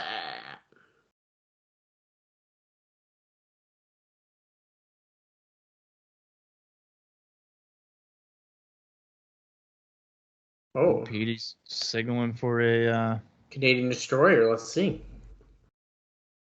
Not that sick flip pile driver. Here we go. Oh, nope. Styles caught it.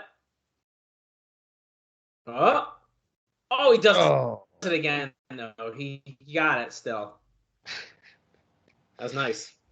AJ was like knocked out. Yeah, he's done. Kash wants to move closer. Kash going for a frog splash, I'm guessing here. Oh yeah, nice frog splash. Wow. So are we not done with Kash's ass? 3 Live Crew making the save here. Interesting that Kash and like P. Williams are kind of aligning themselves there. Now look at this 3 Live Crew, yep, with the save. So I see a 6-man if I've ever seen one. Probably without killings, I would guess. Conan, BG, and Styles against Dallas, PD, and Kakesh. Yeah, I guess you could do that. I don't necessarily think it's the best thing. I'm just saying. Here's oh God, Scott Hudson saying, "Will you put that Midnight Rider gimmick on?" He's talking to Dusty Rhodes. He said, "I came late because that traffic jam was so huge." Whoa! What are you talking about, Scott Hudson?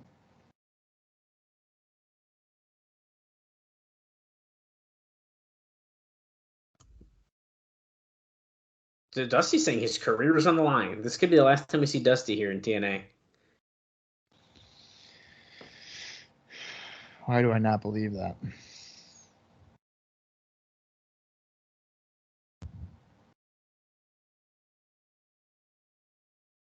And the masses.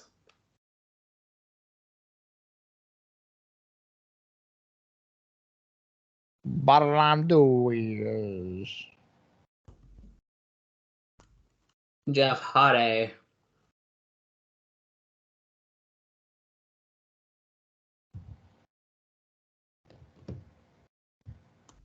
Okay. Listen, Dusty's fun and all, but he rants and rants and rants. He just keeps going. No. What are you talking about? I'm moving on up to the east side, baby. And he's leaving. And Skodson says, well, the Canadian freight train. Holy shit. And here we go with a highlight package again. 55 minutes, 8 seconds into this show. And if you're Bob, I would say you can start the countdown. 57 minutes, 31 seconds left in the show. of our final weekly pay-per-view. Oh, Whoa, whoa, whoa. someone's mad about that.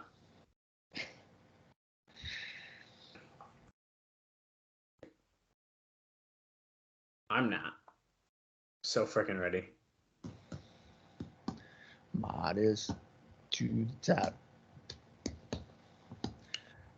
Gave him my word. My word! I do miss having notes during these highlight packages because we're just watching stuff we've already talked about 7 times. Yeah. But you know what? Luckily, that will change. That's true. Impact. We don't have to worry about that. Hopefully. I'm hoping. I'm a national treasure here in TNA.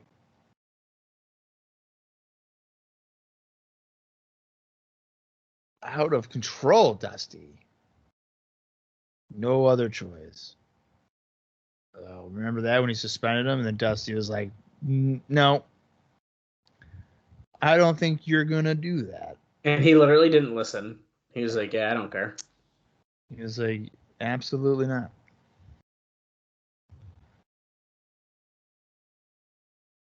Do, do, do, do, do, do, do. Do, do, do. Bum, bum, bum, bum, bum. Dusty, Dusty. He takes the guy's hat, boom, throws it. I'm really not looking forward to this match. Well, we just got to get through it, Bob. Yeah, you make that sound so easy, but it's like not. The Midnight Rider, dude. Yeah, we did see him here in TNA.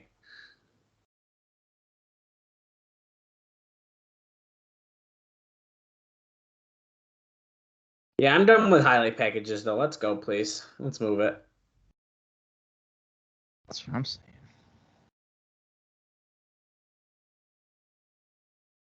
I once got the more 1-on-1.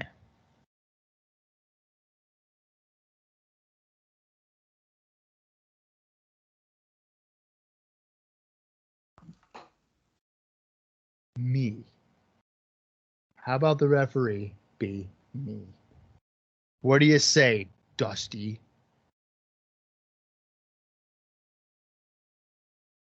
Sounds like he is that. Oh, look at there's already drama starting. Look at Russo with his New York Yankee logo. What is that on his ref garbage? shirt.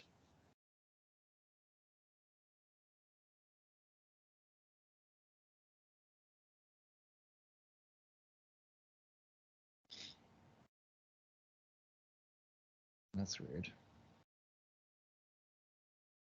Well, if you screw Dusty, you're gonna pay, is what they're hearing. He's got the Sting baseball bat.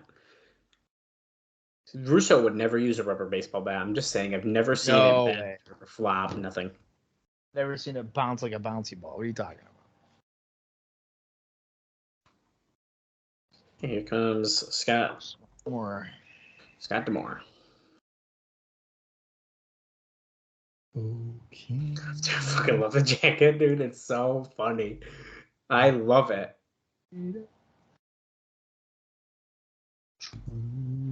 I'm not nuts, right? That's about. I'm looking it up. That's the jacket. There's absolutely zero doubt in my mind.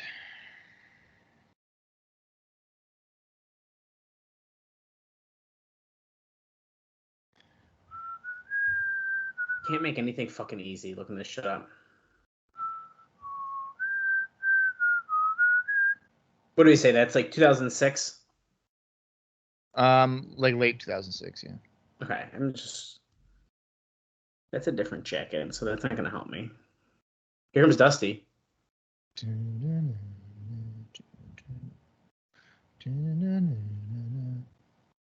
American Dream, baby.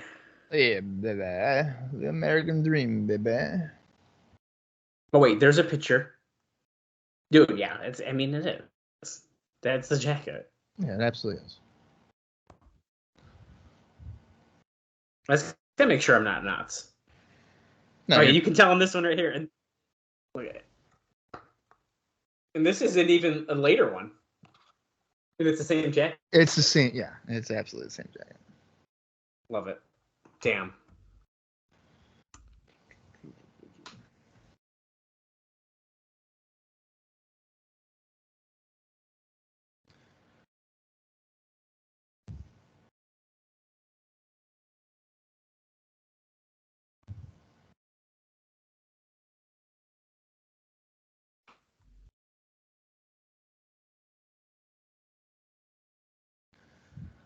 Vince Russo. Gotta keep an eye on Vinnie Mac. Or Vinnie Rue. Vinny Rue. Vinnie Rue. My mistake.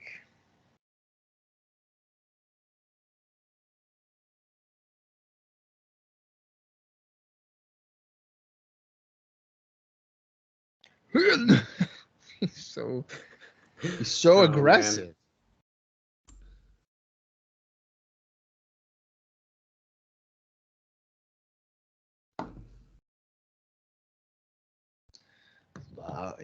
Get that thing out of the ring.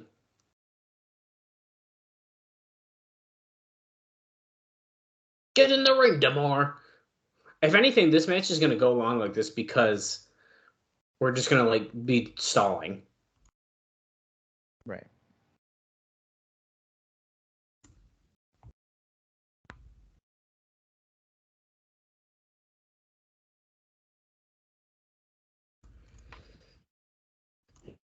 And we still got to this team title. So we still have a bunch of stuff going on in the show. Then the date fate and the main event here.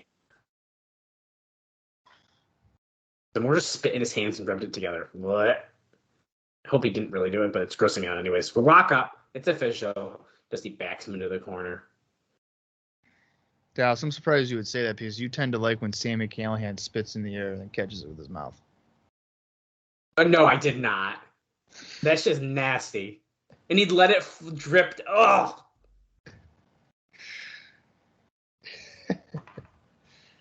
Yeah, it's the good stuff.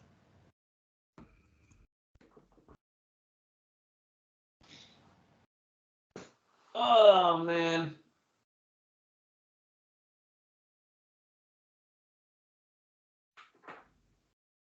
He took my arm. What the hell, man? What the heck?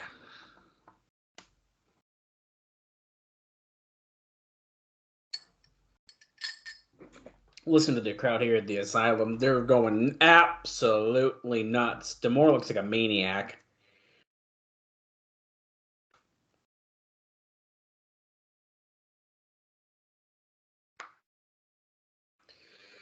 Twist arm.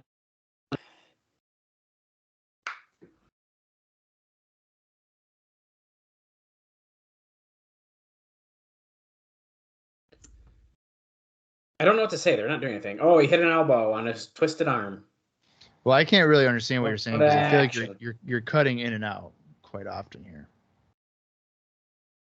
I'm gonna blame that on your headphones because last time you said that it was was your headphones. that was a static thing, not literally freezing up and then being like, What? Yeah, that's what's currently happening.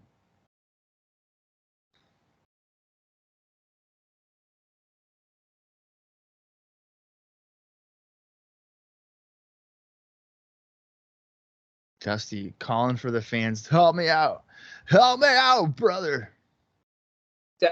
It's got no more. Now that's just Dallas being a fucking dirt. Can you hit me? Date with the 8. Scott Damore has got control of Dusty. Everyone's fucked.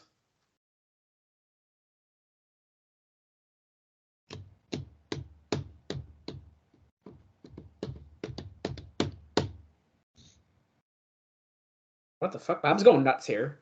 I'm getting behind Dusty. Oh.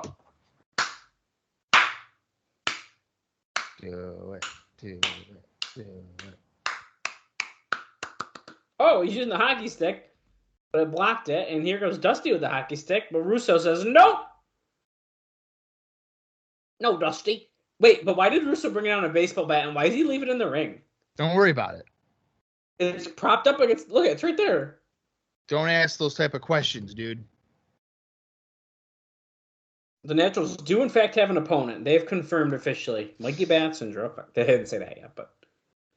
Oh. I don't know. Oh, I don't know. I don't know if they can do it. Just put Jerrelle Clark and Mikey Batts in there.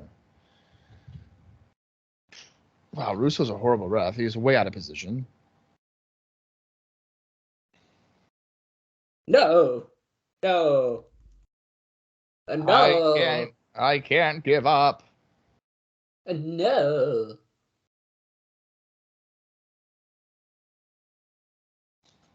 The coach.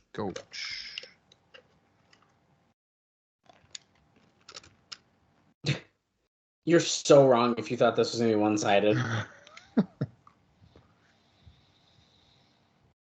That was like the dumbest thing you could have thought, because, like, no.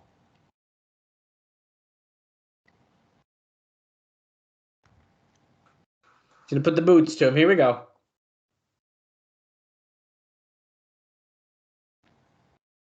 To the top rope. Let's see. He's gonna hit it. No.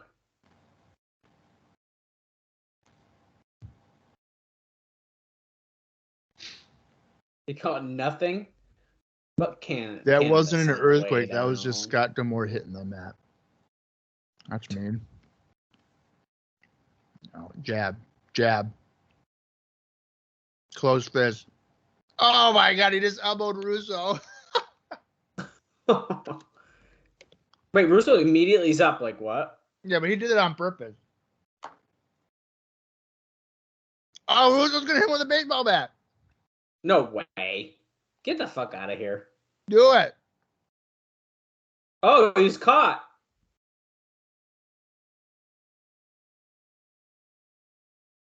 All of the tension, all the friction, these two, it's about to explode here. Oh. Elbow to Scott D'Amore again. Oh. Russo dropped the bat. We got covered. 1, 2, 3. Dude, are we going to get a Russo Dusty match or what? I think we need to. Triple cage if we could. Triple cage, okay. I'm watching a triple cage after we're done with this. Fuck it. I'm doing it. Yes, I fucking am. No, you're not. If I got the house to myself and I got nothing else to do, triple cage. Which one? That I don't know. I'll have to do research and see which one I would like to watch. I think I've seen all of them, so I can just choose whatever one sounds the best. I think you should watch the match where Kimberly turned on DDP, so that way you can be an emotional wreck again. I've seen the clip again, dude. It was very well done. I don't care. I did not see it coming. All right, Dusty's extending the hand here. He's trying to stake Russo's hand. P.D. Williams attacks him from behind, and Vince Russo immediately just steps away. Fuck it. Oh, he's yelling, and then D'Amore pushed him. Oh, what wow! the fuck? Russo took his shirt off to fight D'Amore. Russo's jacked. What's happening? Did you just say Russo is jacked? Yeah, look at him.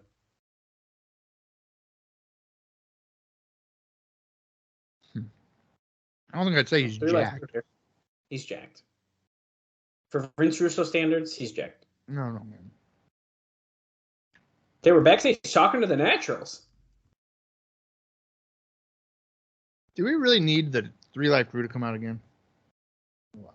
I mean, that two in a row like that is a lot. Yeah. Oh, Larry Zbyszko, the championship committee.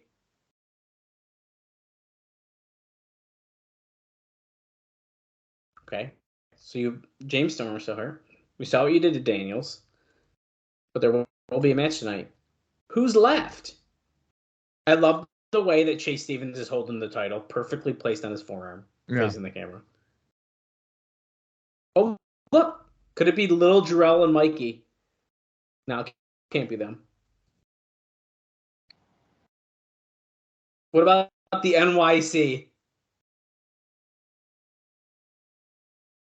Oh, a team that strikes fear. Shark Boy and D-Ray start laughing. Interesting. Don't bring up Michael Shane and Kazarian. They're scared. What about 3 Live Crew? Oh, wow. They brought him out twice. Why not a third time? Yeah. We're going in the champs. We're going out the champs. Now, Bob, we were supposed to see the championship committee tonight. Do you think Harley Race and Terry Funk are going to be ringside for that main event match with Larry Zbyszko? No. This has nothing to do with any of those guys. It has to do with a different legend. But here comes the Naturals, by the way. But it reminded me of how TNA has done this multiple times so far, where people will be sitting in the crowd and just like wave.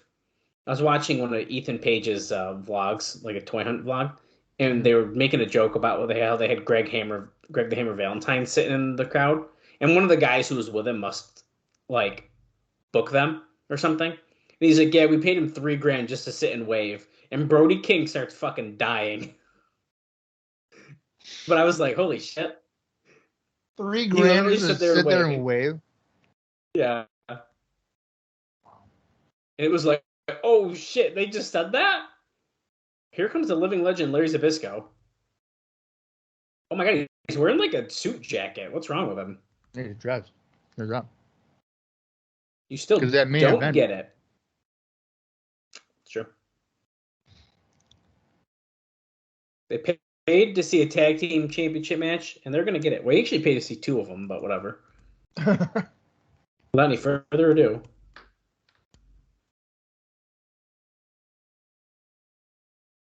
Prime time, baby. What?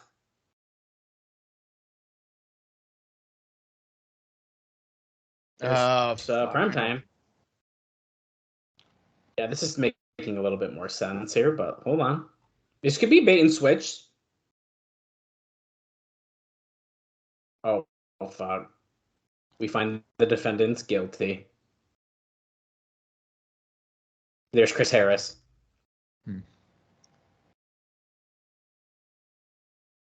A common goal.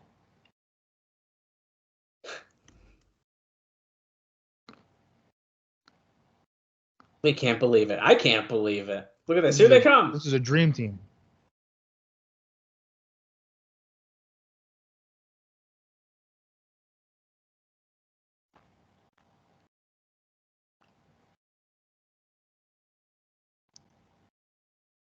Harris and Skipper going right at Steven, sent to the floor, as was Douglas.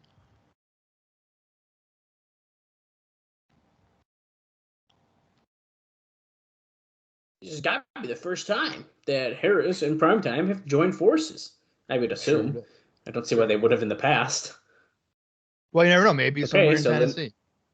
That's a good point. Well, what do you think about this, Bob? What? About these guys teaming up together here. Well, here's the thing. I don't like it. I've never liked these type of angles, and now you're having 2 different. I mean, I understand the storyline here, but I'm not really a fan of it. Yeah. I will be very annoyed if they win, because that should not happen. But I don't. No, they should not do that. That they shouldn't do. See, now this goes against everything we've been talking about. We've said what team should enter the Impact-only era as the champions. Right. And we for sure did not say Chris Harris and Skipper. We did not say, right. No, we'll see what happens, I guess, here.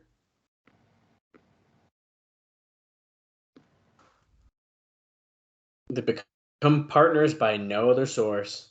Because the Naturals have to be stopped. Common bond with common enemies. That's right. Which makes me think that they're not going to screw each other over. I'm trying to It's look a up common to bond. see if Elix Skipper did in fact team with Chris Harris at any point, because it could have happened. I'd be shocked, dude.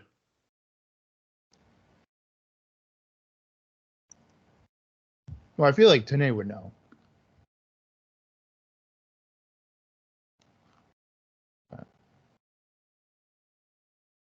I'm not seeing anything. Wild move by the Wildcat.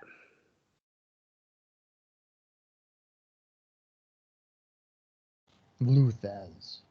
Luthez, brother. We got to bring up all the names we can.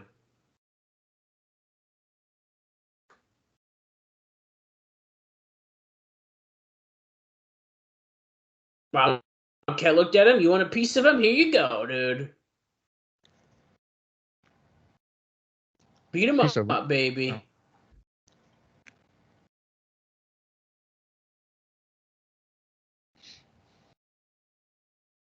Oh. Oh. Light trip. Oh, yeah, the Matrix out of it. Oh, kick to the gut. Kick to the back. If there's a snap there. Go for the cover. 1, 2. Great. Andrew Thomas is ref. We know what that means. Bet you he's the referee in the main event. You want to bet fucking money? Actually, no. It'll be Rudy Charles probably. But Andrew Thomas is our bump ref, so that's why He I is was gonna definitely say. a bump ref. I can't wait for him just to be like aimlessly looking around, like, oh my god, I just got kicked by Elix Skipper. I can't believe that. Boom. Done. Going for a cover gun. A lot of quick covers here, and of course, they don't fucking do anything. Well, why would they? Right. Look at, they're kind of like tagging each other and just staring at each other. Yeah.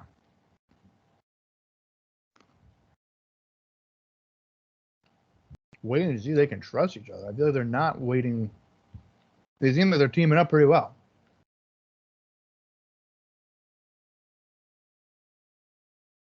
Oh, back. The first 6 sides of steel was with AMW. Nashville's they're bringing up here.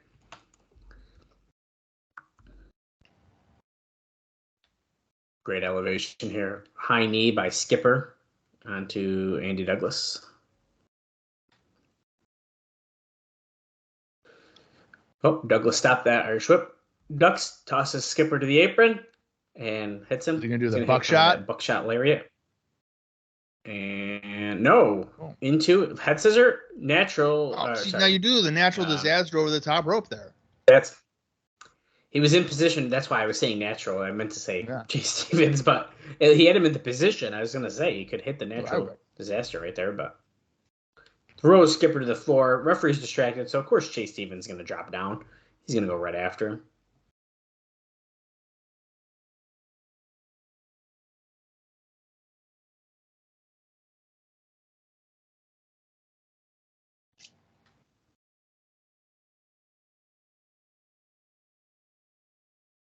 Okay, the cameras aren't doing anything. There we go. Like, what the heck? How weird. But whatever. Back at it again. Stevens was just promising to God that he did not attack Elix Skipper there. Which, I mean, if you know anything, you are always supposed to believe a heel. They would not never do that. Yeah, I won't do it. I won't do it. I would never do that. I'm a good guy. Right.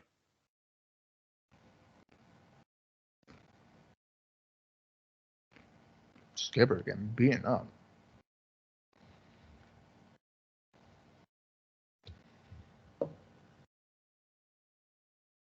I wonder if James Storm is even there. I'm wondering that too. Like, is it storyline injury? I mean, he did work, but was he working hurt still? Which I would assume he was. Back injuries are nothing to joke with. You could throw your back out and you're fucked up for months. Right. Potentially life. So was he working hurt? Right. Well, so was he working hurt? Is it just the story that they wanted to go with? Because of course, Andy Douglas scares the shit out of those kids.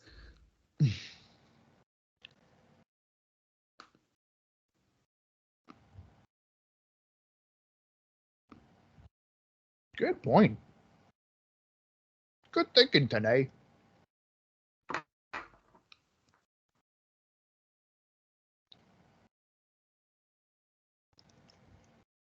No, yeah, right. Harris trying to get involved. Andrew Thomas, though, he had a scholarship in football. He was able to stop Chris Harris from getting past him. Oh, look at Andy Douglas wrenching in that camel clutch. He's shades of Sabu. Haven't seen him in a while. He's not going to be working for months, apparently, because that assistant is back, we discussed. Well, yeah.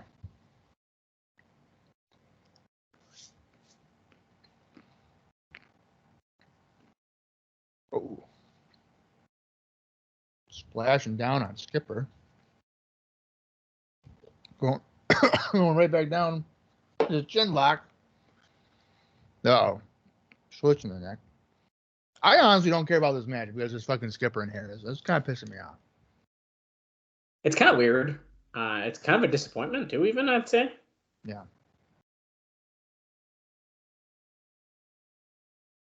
I mean, I definitely feel like it's losing its, what's the word I'm looking for? Like, the excitement. Because it's just like, well, I don't know. Yeah, it's kind of a buzzkill.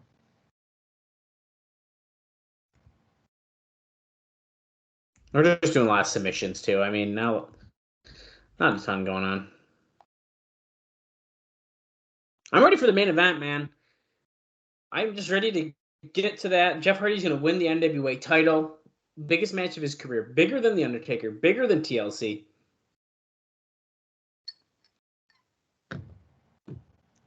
Yeah. Bob's speechless. He's so nervous about what's coming up. Biggest match of his life. So he's eating cashews and donuts. Yeah, I am, dude. Did he offer me a donut? No, he didn't. No, I did not. I'll ship it to you. I'll get my ass over there in about 10 minutes. Now I'll knock on the door and you best bring me a donut. I would die if you were just like, yo, I'm here, bitch. I'm like, what the I'm hell? here. Give me a donut.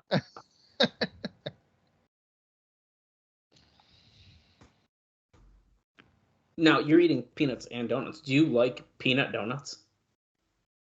Yeah. Is Is it my go-to? No. No, absolutely not. But you were just eating a plain one earlier, and that's pretty brave. You know what? I do like a plain donut. You like the old-fashioned. Yeah, I do. Wow. Impressive. Harrison here, he is a house of fire. Drops Douglas down that atomic drop and clotheslines him out of the ring.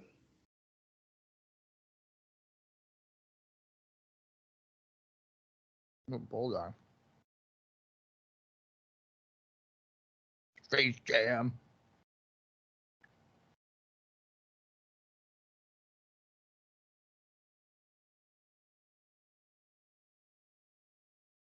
Prime time. They're doing that triple X. I don't know what they call it.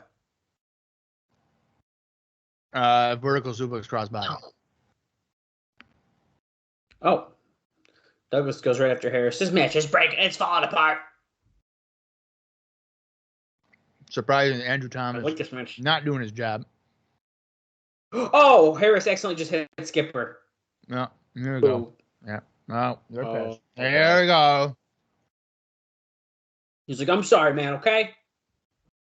Dude, I knew you were gonna fuck me over, dude. I was trying to hit the other guy. Yeah, fuck you, dude. I hate you. We're gonna fight. Oh, Skipper's walking out. Oh no. Really? What a crybaby. Oh no, the Naturals. Oh. Double flatliner. Oh, now Skipper's like, wait, I'm in. No, he kicked out. Yeah, they were gonna, dude. If they hit the Natural Disaster, that would have been a whole different thing. You dumbasses. Yeah, they would have won. Come on. What are we doing here? Uh-oh. He's got powder. As One of their cocaine. signature. Throw it in Thomas's Andrew face, Thomas you says coward. no. Throw it in his face, you coward. Oh shit! Skipper hit the chair with another chair into Chase Stevens' face. Spear powder goes everywhere. Oh, the cocaine. Oh! Bob, no. dude, tag team champions. Damn it. Chris know what Harris this won the means? tag team title with someone that's not James Storm. You know what this means? What the fuck? This means that Daniels and Storm are going to get jealous and they're going to form a tag team.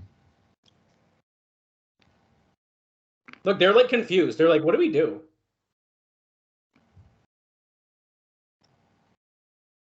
Wow, Bob. I can't believe this. Okay, let's get some opinions on the stars about Jarrett and Raven, which we probably just saw. Yeah, we've already they're seen the same exact. This Wednesday.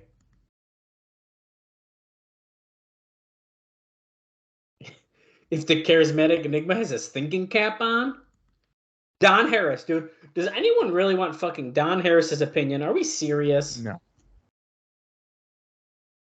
Absolutely not. For what it's worth. Jeff Jarrett's going to rip Hardy in half. Yeah, he is. No question who's winning that one. Styles here talking. Saying Jeff Hardy. That's Jeff Hardy. Sabin just goes, Jeff Hardy, no questions asked. He says nothing. They cut Raven short? It was very... he said it as it faded out.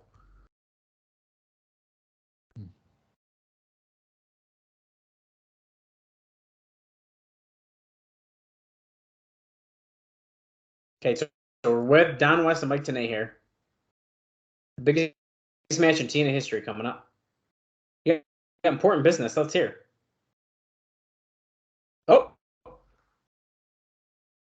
Oh.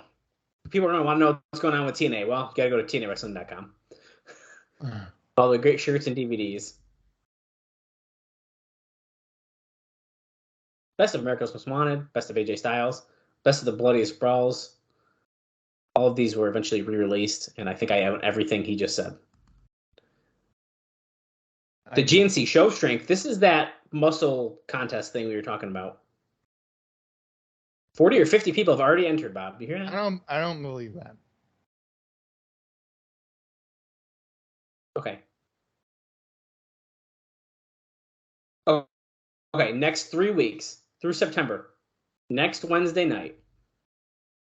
Absolute best of the tag team matches in 2004, including that 6-sided steel cage match. 2 weeks from tonight. The best of the X Division. And yes, me and Bob will cover all of these clip shows. No. Just kidding. No, we're not. Sorry, happening. guys. In 3 weeks from tonight, the best of the heavyweights, including Jarrett and Styles, Raven, and so many more. And Friday on Impact, no matter who it is, you're going to hear from the NWA World Heavyweight Champion, as well as AJ Styles in action.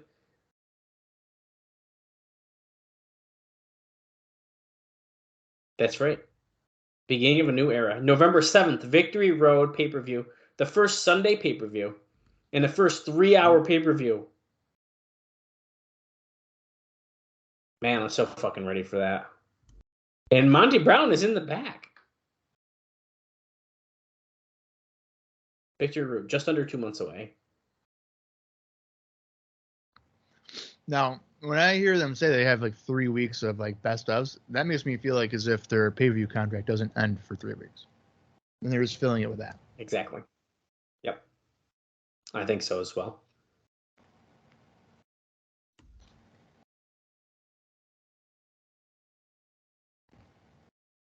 He's teasing that we're going to see video look, but we were already told Monty Brown was going to be Yeah, here, we already so. knew this. Here he is. The alpha male's relaxed. Look at the smile. You think I need a chair for you? One thing I would do to you is Wow. this. I don't need a chair for Jeff Hardy. He doesn't need a chair for Jeff Jarrett. Oh, the chair's for him to have a ramp side seat, so it's not for defense. It's so he can sit down and watch the main event Yeah. to find out what's happening in his Serengeti. The eyes of a killer will be watching, because it doesn't matter who wins. The stroke, the swanton, the figure four, the spine twinger, tingly, whatever he calls it. And Vince Russo, soon, you better tell the alpha male what he wants to hear. That DOA title that you like to say, hear so much, will only lead. Oh, he's basically saying that Vince Russo will be in the hospital if he doesn't give him what he wants. The unfortunate winner, whoever has the strap, you'll be one. Pow! He's got to be the Victory Road main event opponent. That's away, dude. got to be what we're getting at here. 1 pound away from giving it to the alpha male. Period. And he leaves a scent on the microphone. Oh, Bob, I fucking love Monty Brown. God, I love him so much. Jeff Hardy looking ready. I like his paint. He doesn't have the stupid paint on his face. He doesn't look like fucking diarrhea tonight. Showing them getting ready backstage, which is weird since, probably time to get out to the ring. Here we go. Highlight package. Here we go. Dude, I gotta say, it's gotta be Monty Brown versus the winner at Victory Road, like you said. It has to be. That's got to be what they're going for. I wouldn't understand any other reason.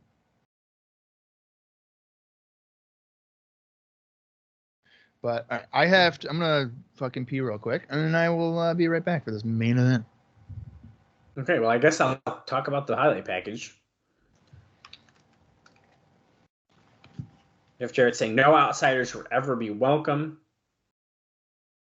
And there'll be never be any friends of his. Of course, Jeff Hardy came in. He's an outsider. So. And that's just Jeff Hardy. There's no voiceover now. We're just seeing some cool Jeff Hardy video. Him climbing the ladder.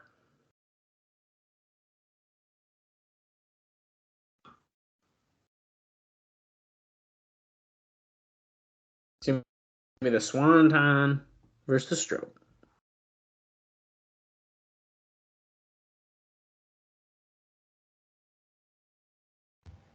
And it's got some cool music, dude. It's seeing guitar shots to Rick Steiner, Hacksaw, Hulk Hogan, and you name it, pushing Russo down. I mean, this is making Jeff Jarrett look pretty damn good.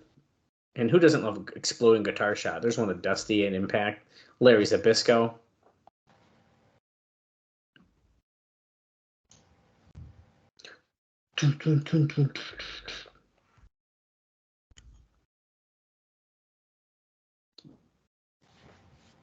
It's Jeff Hardy. It looks like we're about to do entrances. We're slowing down here. Perfect timing. Here we go. I love it when my pee breaks are the exact length of the video package. Yeah.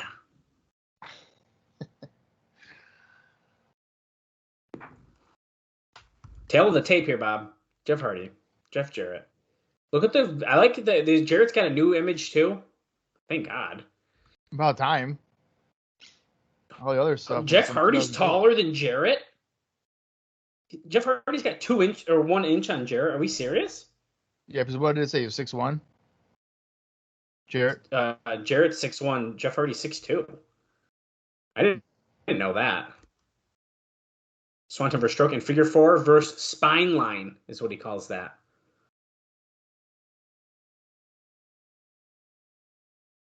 The date with fate. Time for talking is over, Bob. The date with fate has arrived.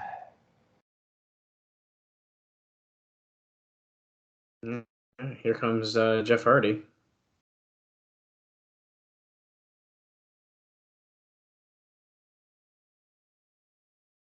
Oh, it's the words version. See you in the future. Okay. Here comes Jeff Hardy.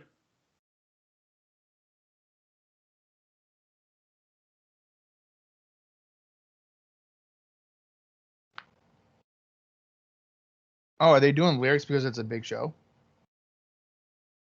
Maybe this is the transition period.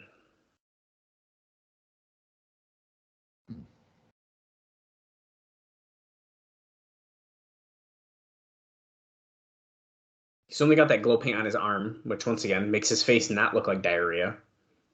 Specifically, his shirt that he wore was bad on Impact, but because it was white and it had like yellow paint on it. Oh yeah.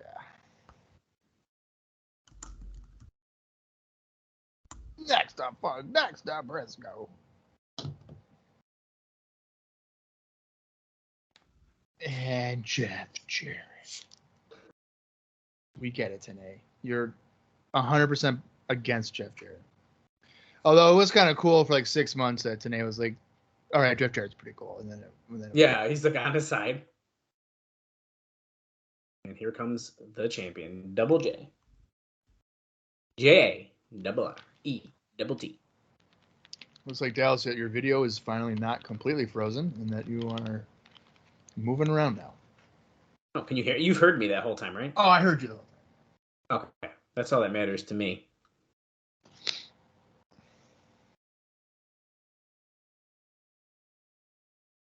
Resume.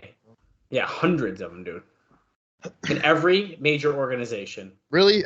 I don't recall Jeff Jarrett ever winning the ECW title. Not a major organization. Yeah, it was. Nope, not according to my team. It had a national TV deal. Prime time. Well, I don't TNA consider that has a major TV deal wrestling. too. Well, they're paying for those. It's not what Tanae's saying, dude. I'm just listening to what Tanae says. Well, Tanae's a corporate guy. So. Dallas, it looks like we are under 15 minutes left in the show. Whoa, that's weird. And we are, if you're following normal time, now we're 38 minutes, 6 seconds into it. That's weird. Okay, Larry Zbyszko is in the ring, so I think that might confirm we are not seeing Funk and Harley Race. Right. Oh, he just slapped He just slapped Hardy in the face. We're already going. Right at. Just ring the bell now. Fuck it. You don't need it. We know who these people are. Don't introduce them. We know.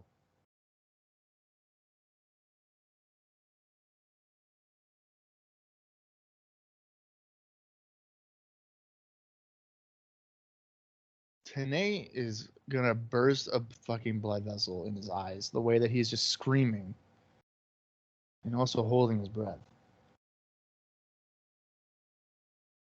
A date. So they're trying to. This is a sad intro.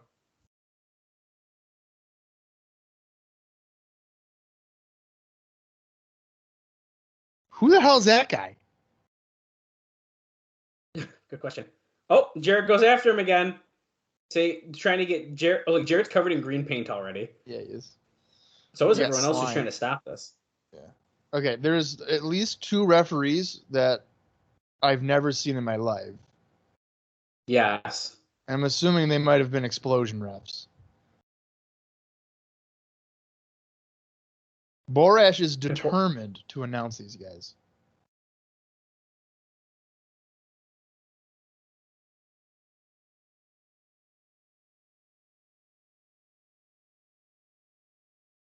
Interesting too that it's Jarrett constantly getting hits. Oh, here we go. Jeff Hardy got out. Yeah, he broke those. I was gonna say though, that makes Jeff Hardy look so shitty that Jarrett's who was the only one getting the hits in. Yeah. We're just killing time, dude.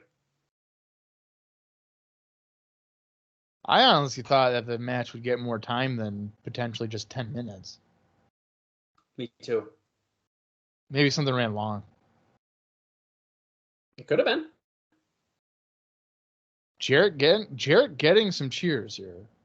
But that might be just because Borash said Henderson, Tennessee, and then people are like, Tennessee, yeah, that's me. We love Tennessee. This is hilarious to me that Borash just will not let it go. He needs to fucking finish his introductions. It is pretty funny. Just ring the bell. Let's go. Was Jarrett bleeding? Yeah. So Hardy, I guess, sent him into the ring steps, and now Jarrett is busted open. Okay. That's weird. Bell has rung. I feel like if somebody should be bleeding before the match starts, it would be Hardy. That's a good point. Jeff Hardy doesn't bleed very often. I don't even know if he does. Like, does he ever really?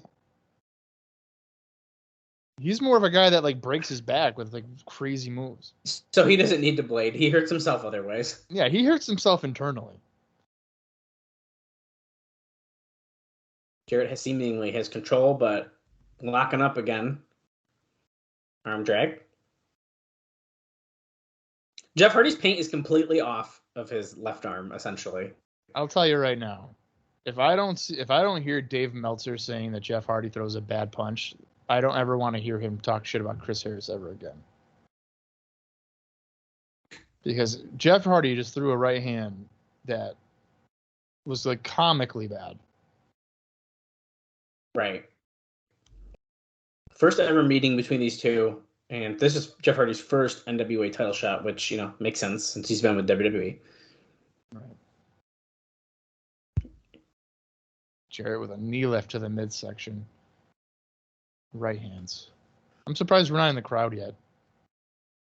Give it a second. With the way that the whole segment was starting, I thought that's where we were going. I'm a little concerned about my Jarrett bingo with how much bullshit just happened. Like, I'm worried about run-ins now. I'm worried about the crowd. Are we going to have time for all of this? Well, Jarrett's ringside, so Jeff Hardy's definitely going to... We're going to go into the crowd right over He's the going match. Oh, slingshot, like, cross-body of sorts there by Hardy. I feel like we're going in the crowd, right? Yeah. No, never mind.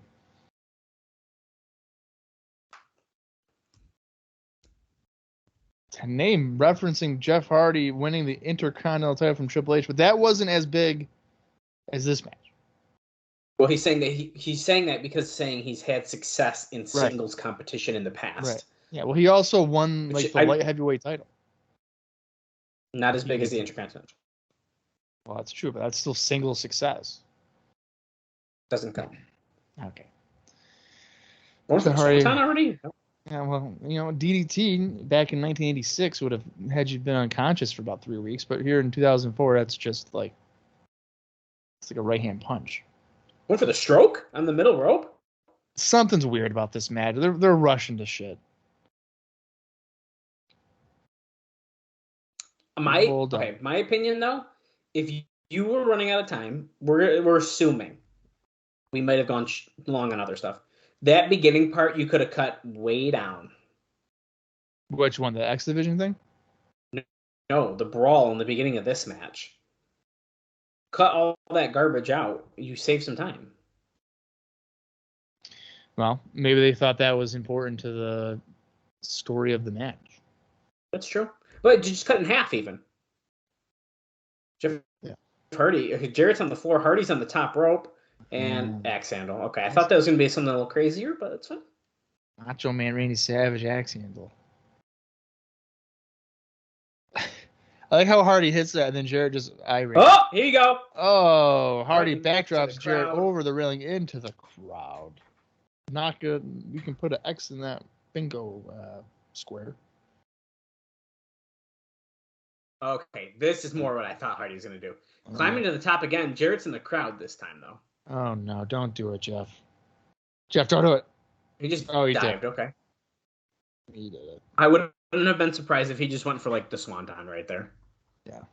And just, like, flew onto him. And knowing Jarrett, he would have barely caught him. And that's not, I'm just saying, I don't mean that, I guess, toward Jarrett. But I feel like when people do that, I feel like they tend to barely catch the wrestler who's jumping. I mean, how are you really supposed to do it? You're not going to can't do it fully very catch good. a guy that weighs 230. Oh, chair shot to Jeff Hardy. Now, referee's discretion. We got those lax rules, bro. Rudy Charles says it's okay. Another chair shot. Another step one from Jarrett. My reasoning would be it's not in the ring, it's in the crowd, so it counts. We had to give the Nashville Fairground. Oh, there's Abyss watching, so Bob fucking called this one. I mean, figured. people standing all over the Asylum. Abyss actually watching is a pretty big deal because it's kind of teasing the fact that that's actually a pretty big one. Oh, Monty Brown does not like that Abyss is standing over and watching. Because he's standing up. Monty Brown does not like that Abyss is to his right. We're fighting. Oh my god. Oh shit, Jarrett's trying to throw Hardy off the railing. We're up in the Raven's Nest area of the balcony. Which I gotta say, the view up here is incredible. I would have loved to sit up here for a show. That would be pretty cool. Yeah. Oh, that's basically the freebies. Right. Oh my god. Jeff Hardy's throwing Jarrett over the railing right now. And he stopped. Okay. I thought he was actually gonna go. That was a little too dangerous looking. That's what I mean. We're going toward the other stairs. We're going all the way across. We had to brawl through the Asylum one more time, right? Probably. Where are they? They're behind a wall? They're on the side. We're almost near the cage dancer. Yeah. The ex-cage dancer area. Former Lollipop. I miss her. Miss you, Lollipop. Miss you, April Pennington. Oh, there goes the ref. Take a shot. Referee Rudy Charles got down with a chair. That was actually a better ref bump than most happened, but that was pretty good because I mean, Jarrett Hardy. Yeah, it's not bad. I didn't see that one coming. I'll say that. Yeah, that was not an obvious like, oh, this guy's getting taken out. Okay, we're back to the ring. We're gonna need another referee. I hope it's no way Rudy Charles is getting up anytime soon. I hope it's one of those random referees. Oh my god. Nope. I know what's gonna happen. Fuck. What? Who else was wearing a ref shirt tonight, Bob? Vinny Rue. Fucking Vinny Rue.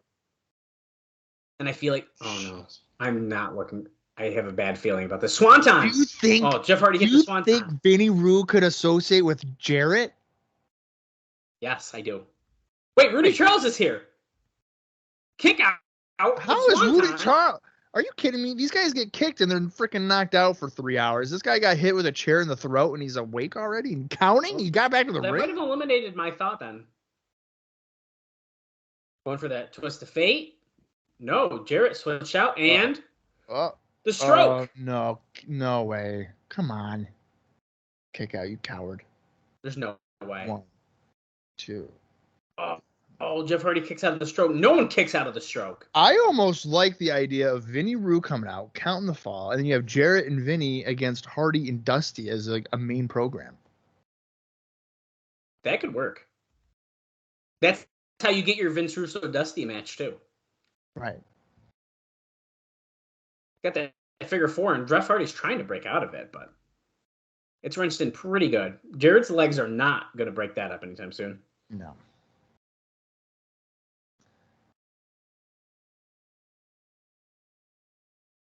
Can Hardy roll over? There's Raven. There's Raven. He's wearing a straight jacket. He's over in his nest, see? Yeah. I love that shot. You see it's funny. It's funny that TNA was like, he's not even scheduled to be here, but like someone had to like fly him in or something, and then he showed up. Right. The show. Jeff Hardy has twisted it around, and Jarrett got the rope. Dusty is apparently ringside. If you go wide with the camera shot, we're told. What? And there he is. There he is. And if Dusty's around, who else is going to be around? Vinny Rue.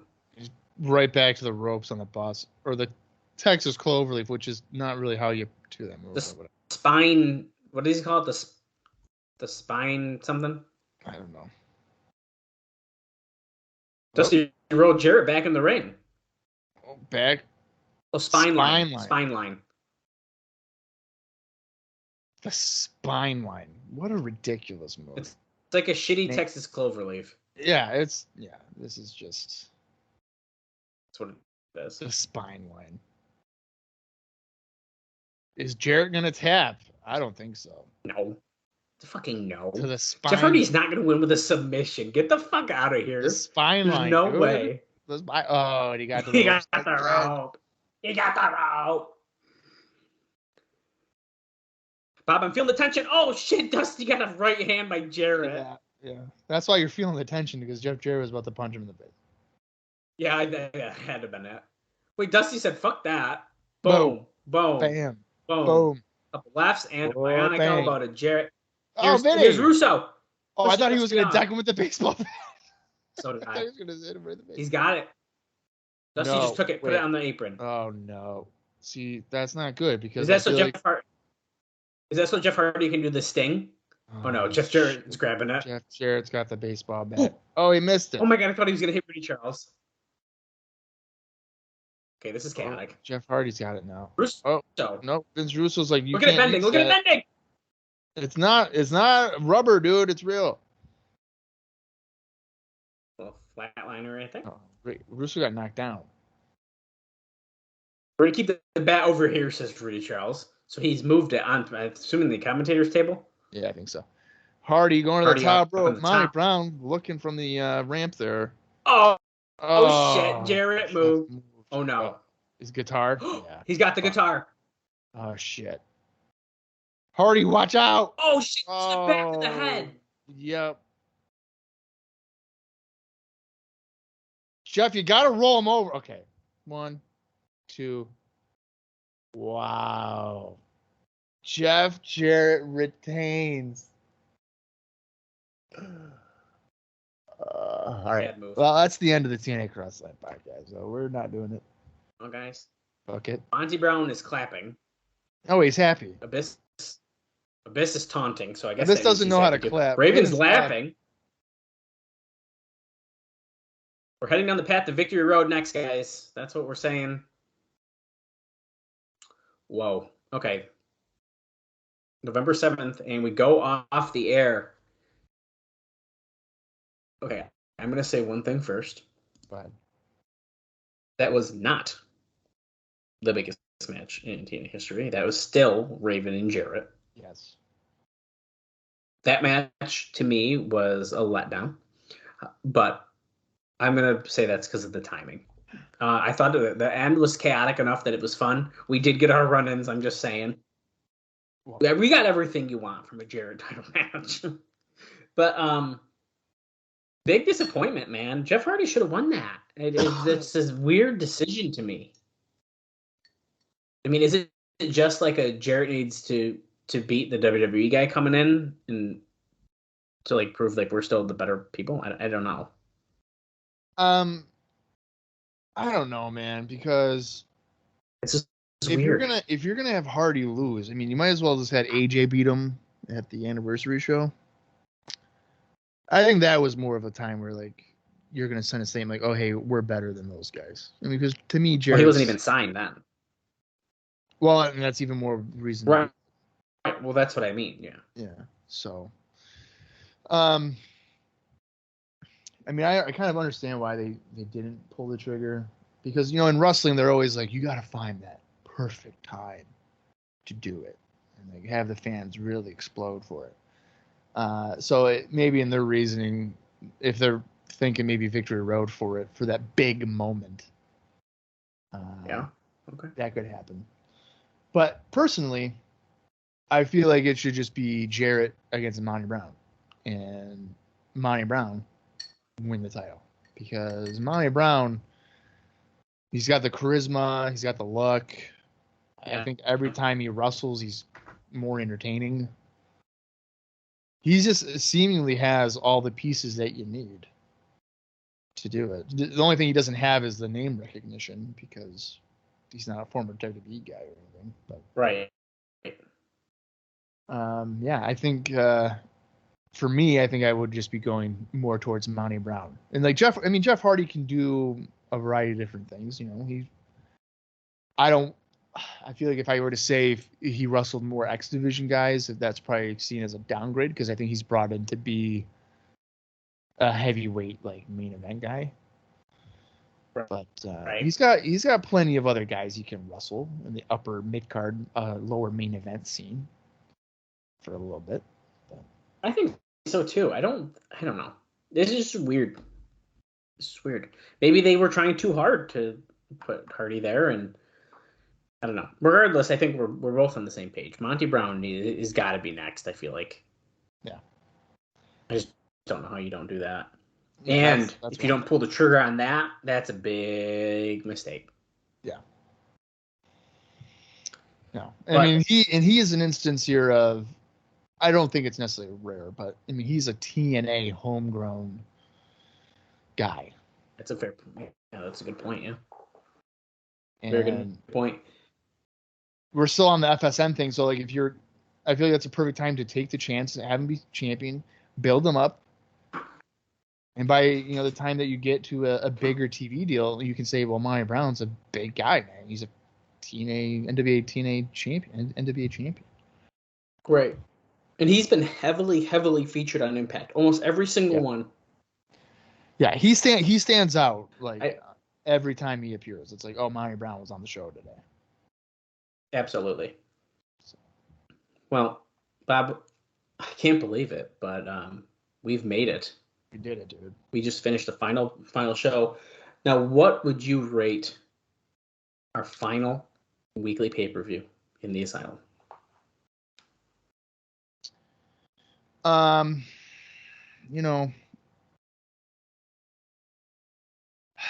don't think I can say it's a bad show overall. Some of the booking I am just not a fan of. Like the Harris and Primetime teaming up, and so now we're gonna have, who knows how long this is gonna be a thing, but like two guys that don't get along are the champions. I fucking hate that angle, and I feel like we've seen that numerous times. The Dusty Scott D'Amore stuff was kind of boring, but this show was carried by the X Division stuff and Kash Styles. Yeah. So I'm going to go with a slight thumbs up. Yeah, I think I agree with you. If you took off the D'Amore and Dusty thing, I think I'd like to show it better. Yeah. Because that was like a real stinker in like the middle of the show for me. I agree with that. But overall, I like it. I'm very disappointed with some of the booking decisions. I agree, especially the main event. But I do think if the main event got more time, it would have been a really solid match, though. Like I think there's potential there.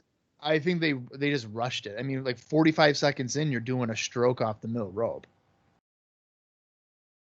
Yeah. I mean, we're rushing stuff there. There's no doubt about it. I also like that Goldy Locks got her like the physical.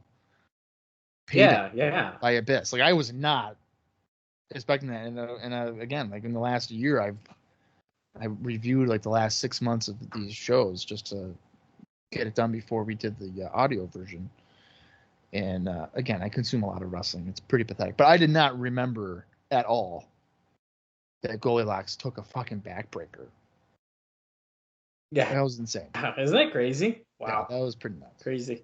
And I'm excited for seeing what they do here with Jerrelle Clark and Mikey Batts. I think that they have a ton of potential. So do I. So, I mean, that's something to look forward to. Definitely looking forward to that. Yeah. Well, I'm looking forward to just watching Impact starting on Saturday. So no more Thursday episodes, guys. This is your final one, at least for now. And we are officially on the road. The victory road. Yeah, and you guys don't. Yeah. I don't think people really truly understand. Like I am beyond excited for this run because these impacts here in 2004. Again, I haven't seen this stuff maybe in like 18 years, if ever. Like 2005, I don't really remember anything. I've only really started to review for Wrestling Recaps 2006 stuff, and by the time we get to that, it'll be fucking brand new to me again. So it don't even matter. Right. So this is going to be, I feel like, a ton of fun. The 3-hour specials. I mean, if you go back in time and look at the cards like everything is just like, oh, that happens. Or like these shows tend to be on paper at least very strong cards. So that would be fun. I can't express enough, just like Bob said, how excited I am to really dive into some of these shows and these 3-hour pay-per-views. And I've said it before, within the next, we have less than 2 months or so, roughly, before Victory Road, this is where I found TNA. So, like, I'm ready. Like, this is like, and I don't remember a lot. I mean, there's of course some big things I remember, but it's going to be a lot of fun to dive into these shows. And, is there a TV special here and there that you guys are going to get us to cover? Absolutely. I'm really looking forward to it, man. And I'm looking forward to what else will happen on the TNA Cross the Line podcast. You never know what's going to happen. You guys know where to follow us. It's at Cross the Line TNA on Twitter. That's the most important. But if you could like us on Facebook as well at TNA Cross the Line Pod. You can subscribe to us on YouTube. Just type in TNA Cross the Line Podcast. That's easy. We post them all there. Just go ahead and hit subscribe to support us. And if you really want, you could buy a t-shirt at prowrestlingtees.com/crosslinetna. And if you want to make Bob really happy, what you would really do is you'd leave us a review wherever you listen to your favorite podcast, the TNA Cross the Line Podcast. Please. That's my spiel. Do it. All right. So, Bob, send us guys, we are going to the Impact Zone for a while, folks. Forever. Pretty much permanently. At least for us on like a episodic basis. Consistent basis. Yeah, we are moving on. We are out of the asylum. We're going to 45-minute episodes of Impact. Free at last. Join us for this new era of NWA-TNA starting this Saturday. Until then, for Dallas Gridley, I am Bob Colling Jr., and this has been the TNA Cross the Line Podcast.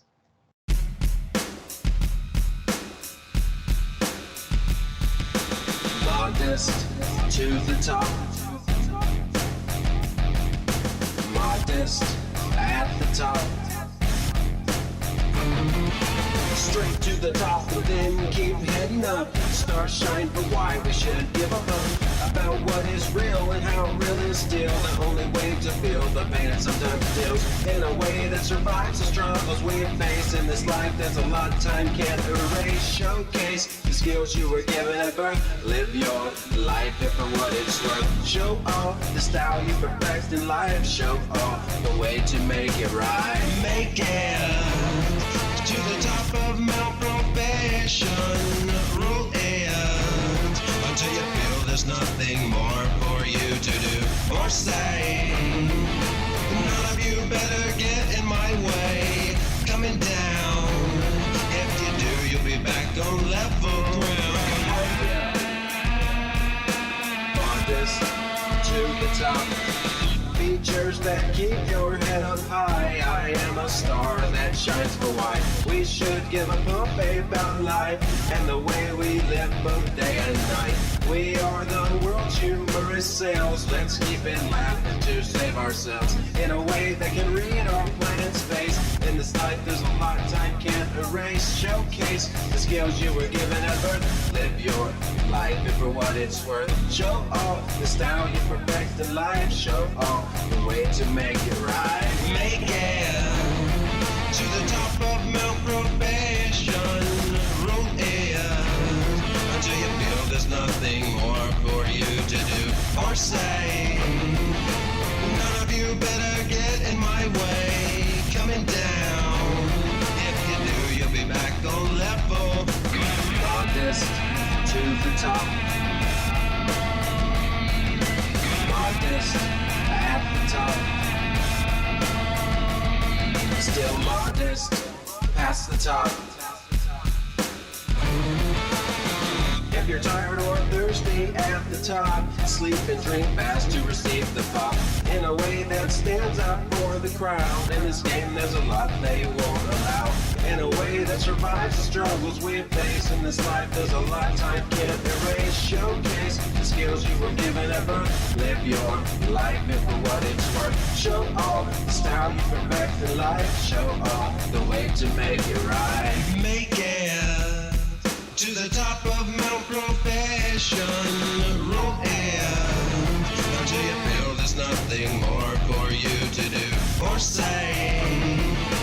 None of you better get in my way. Coming down. If you do, you'll be back on level ground.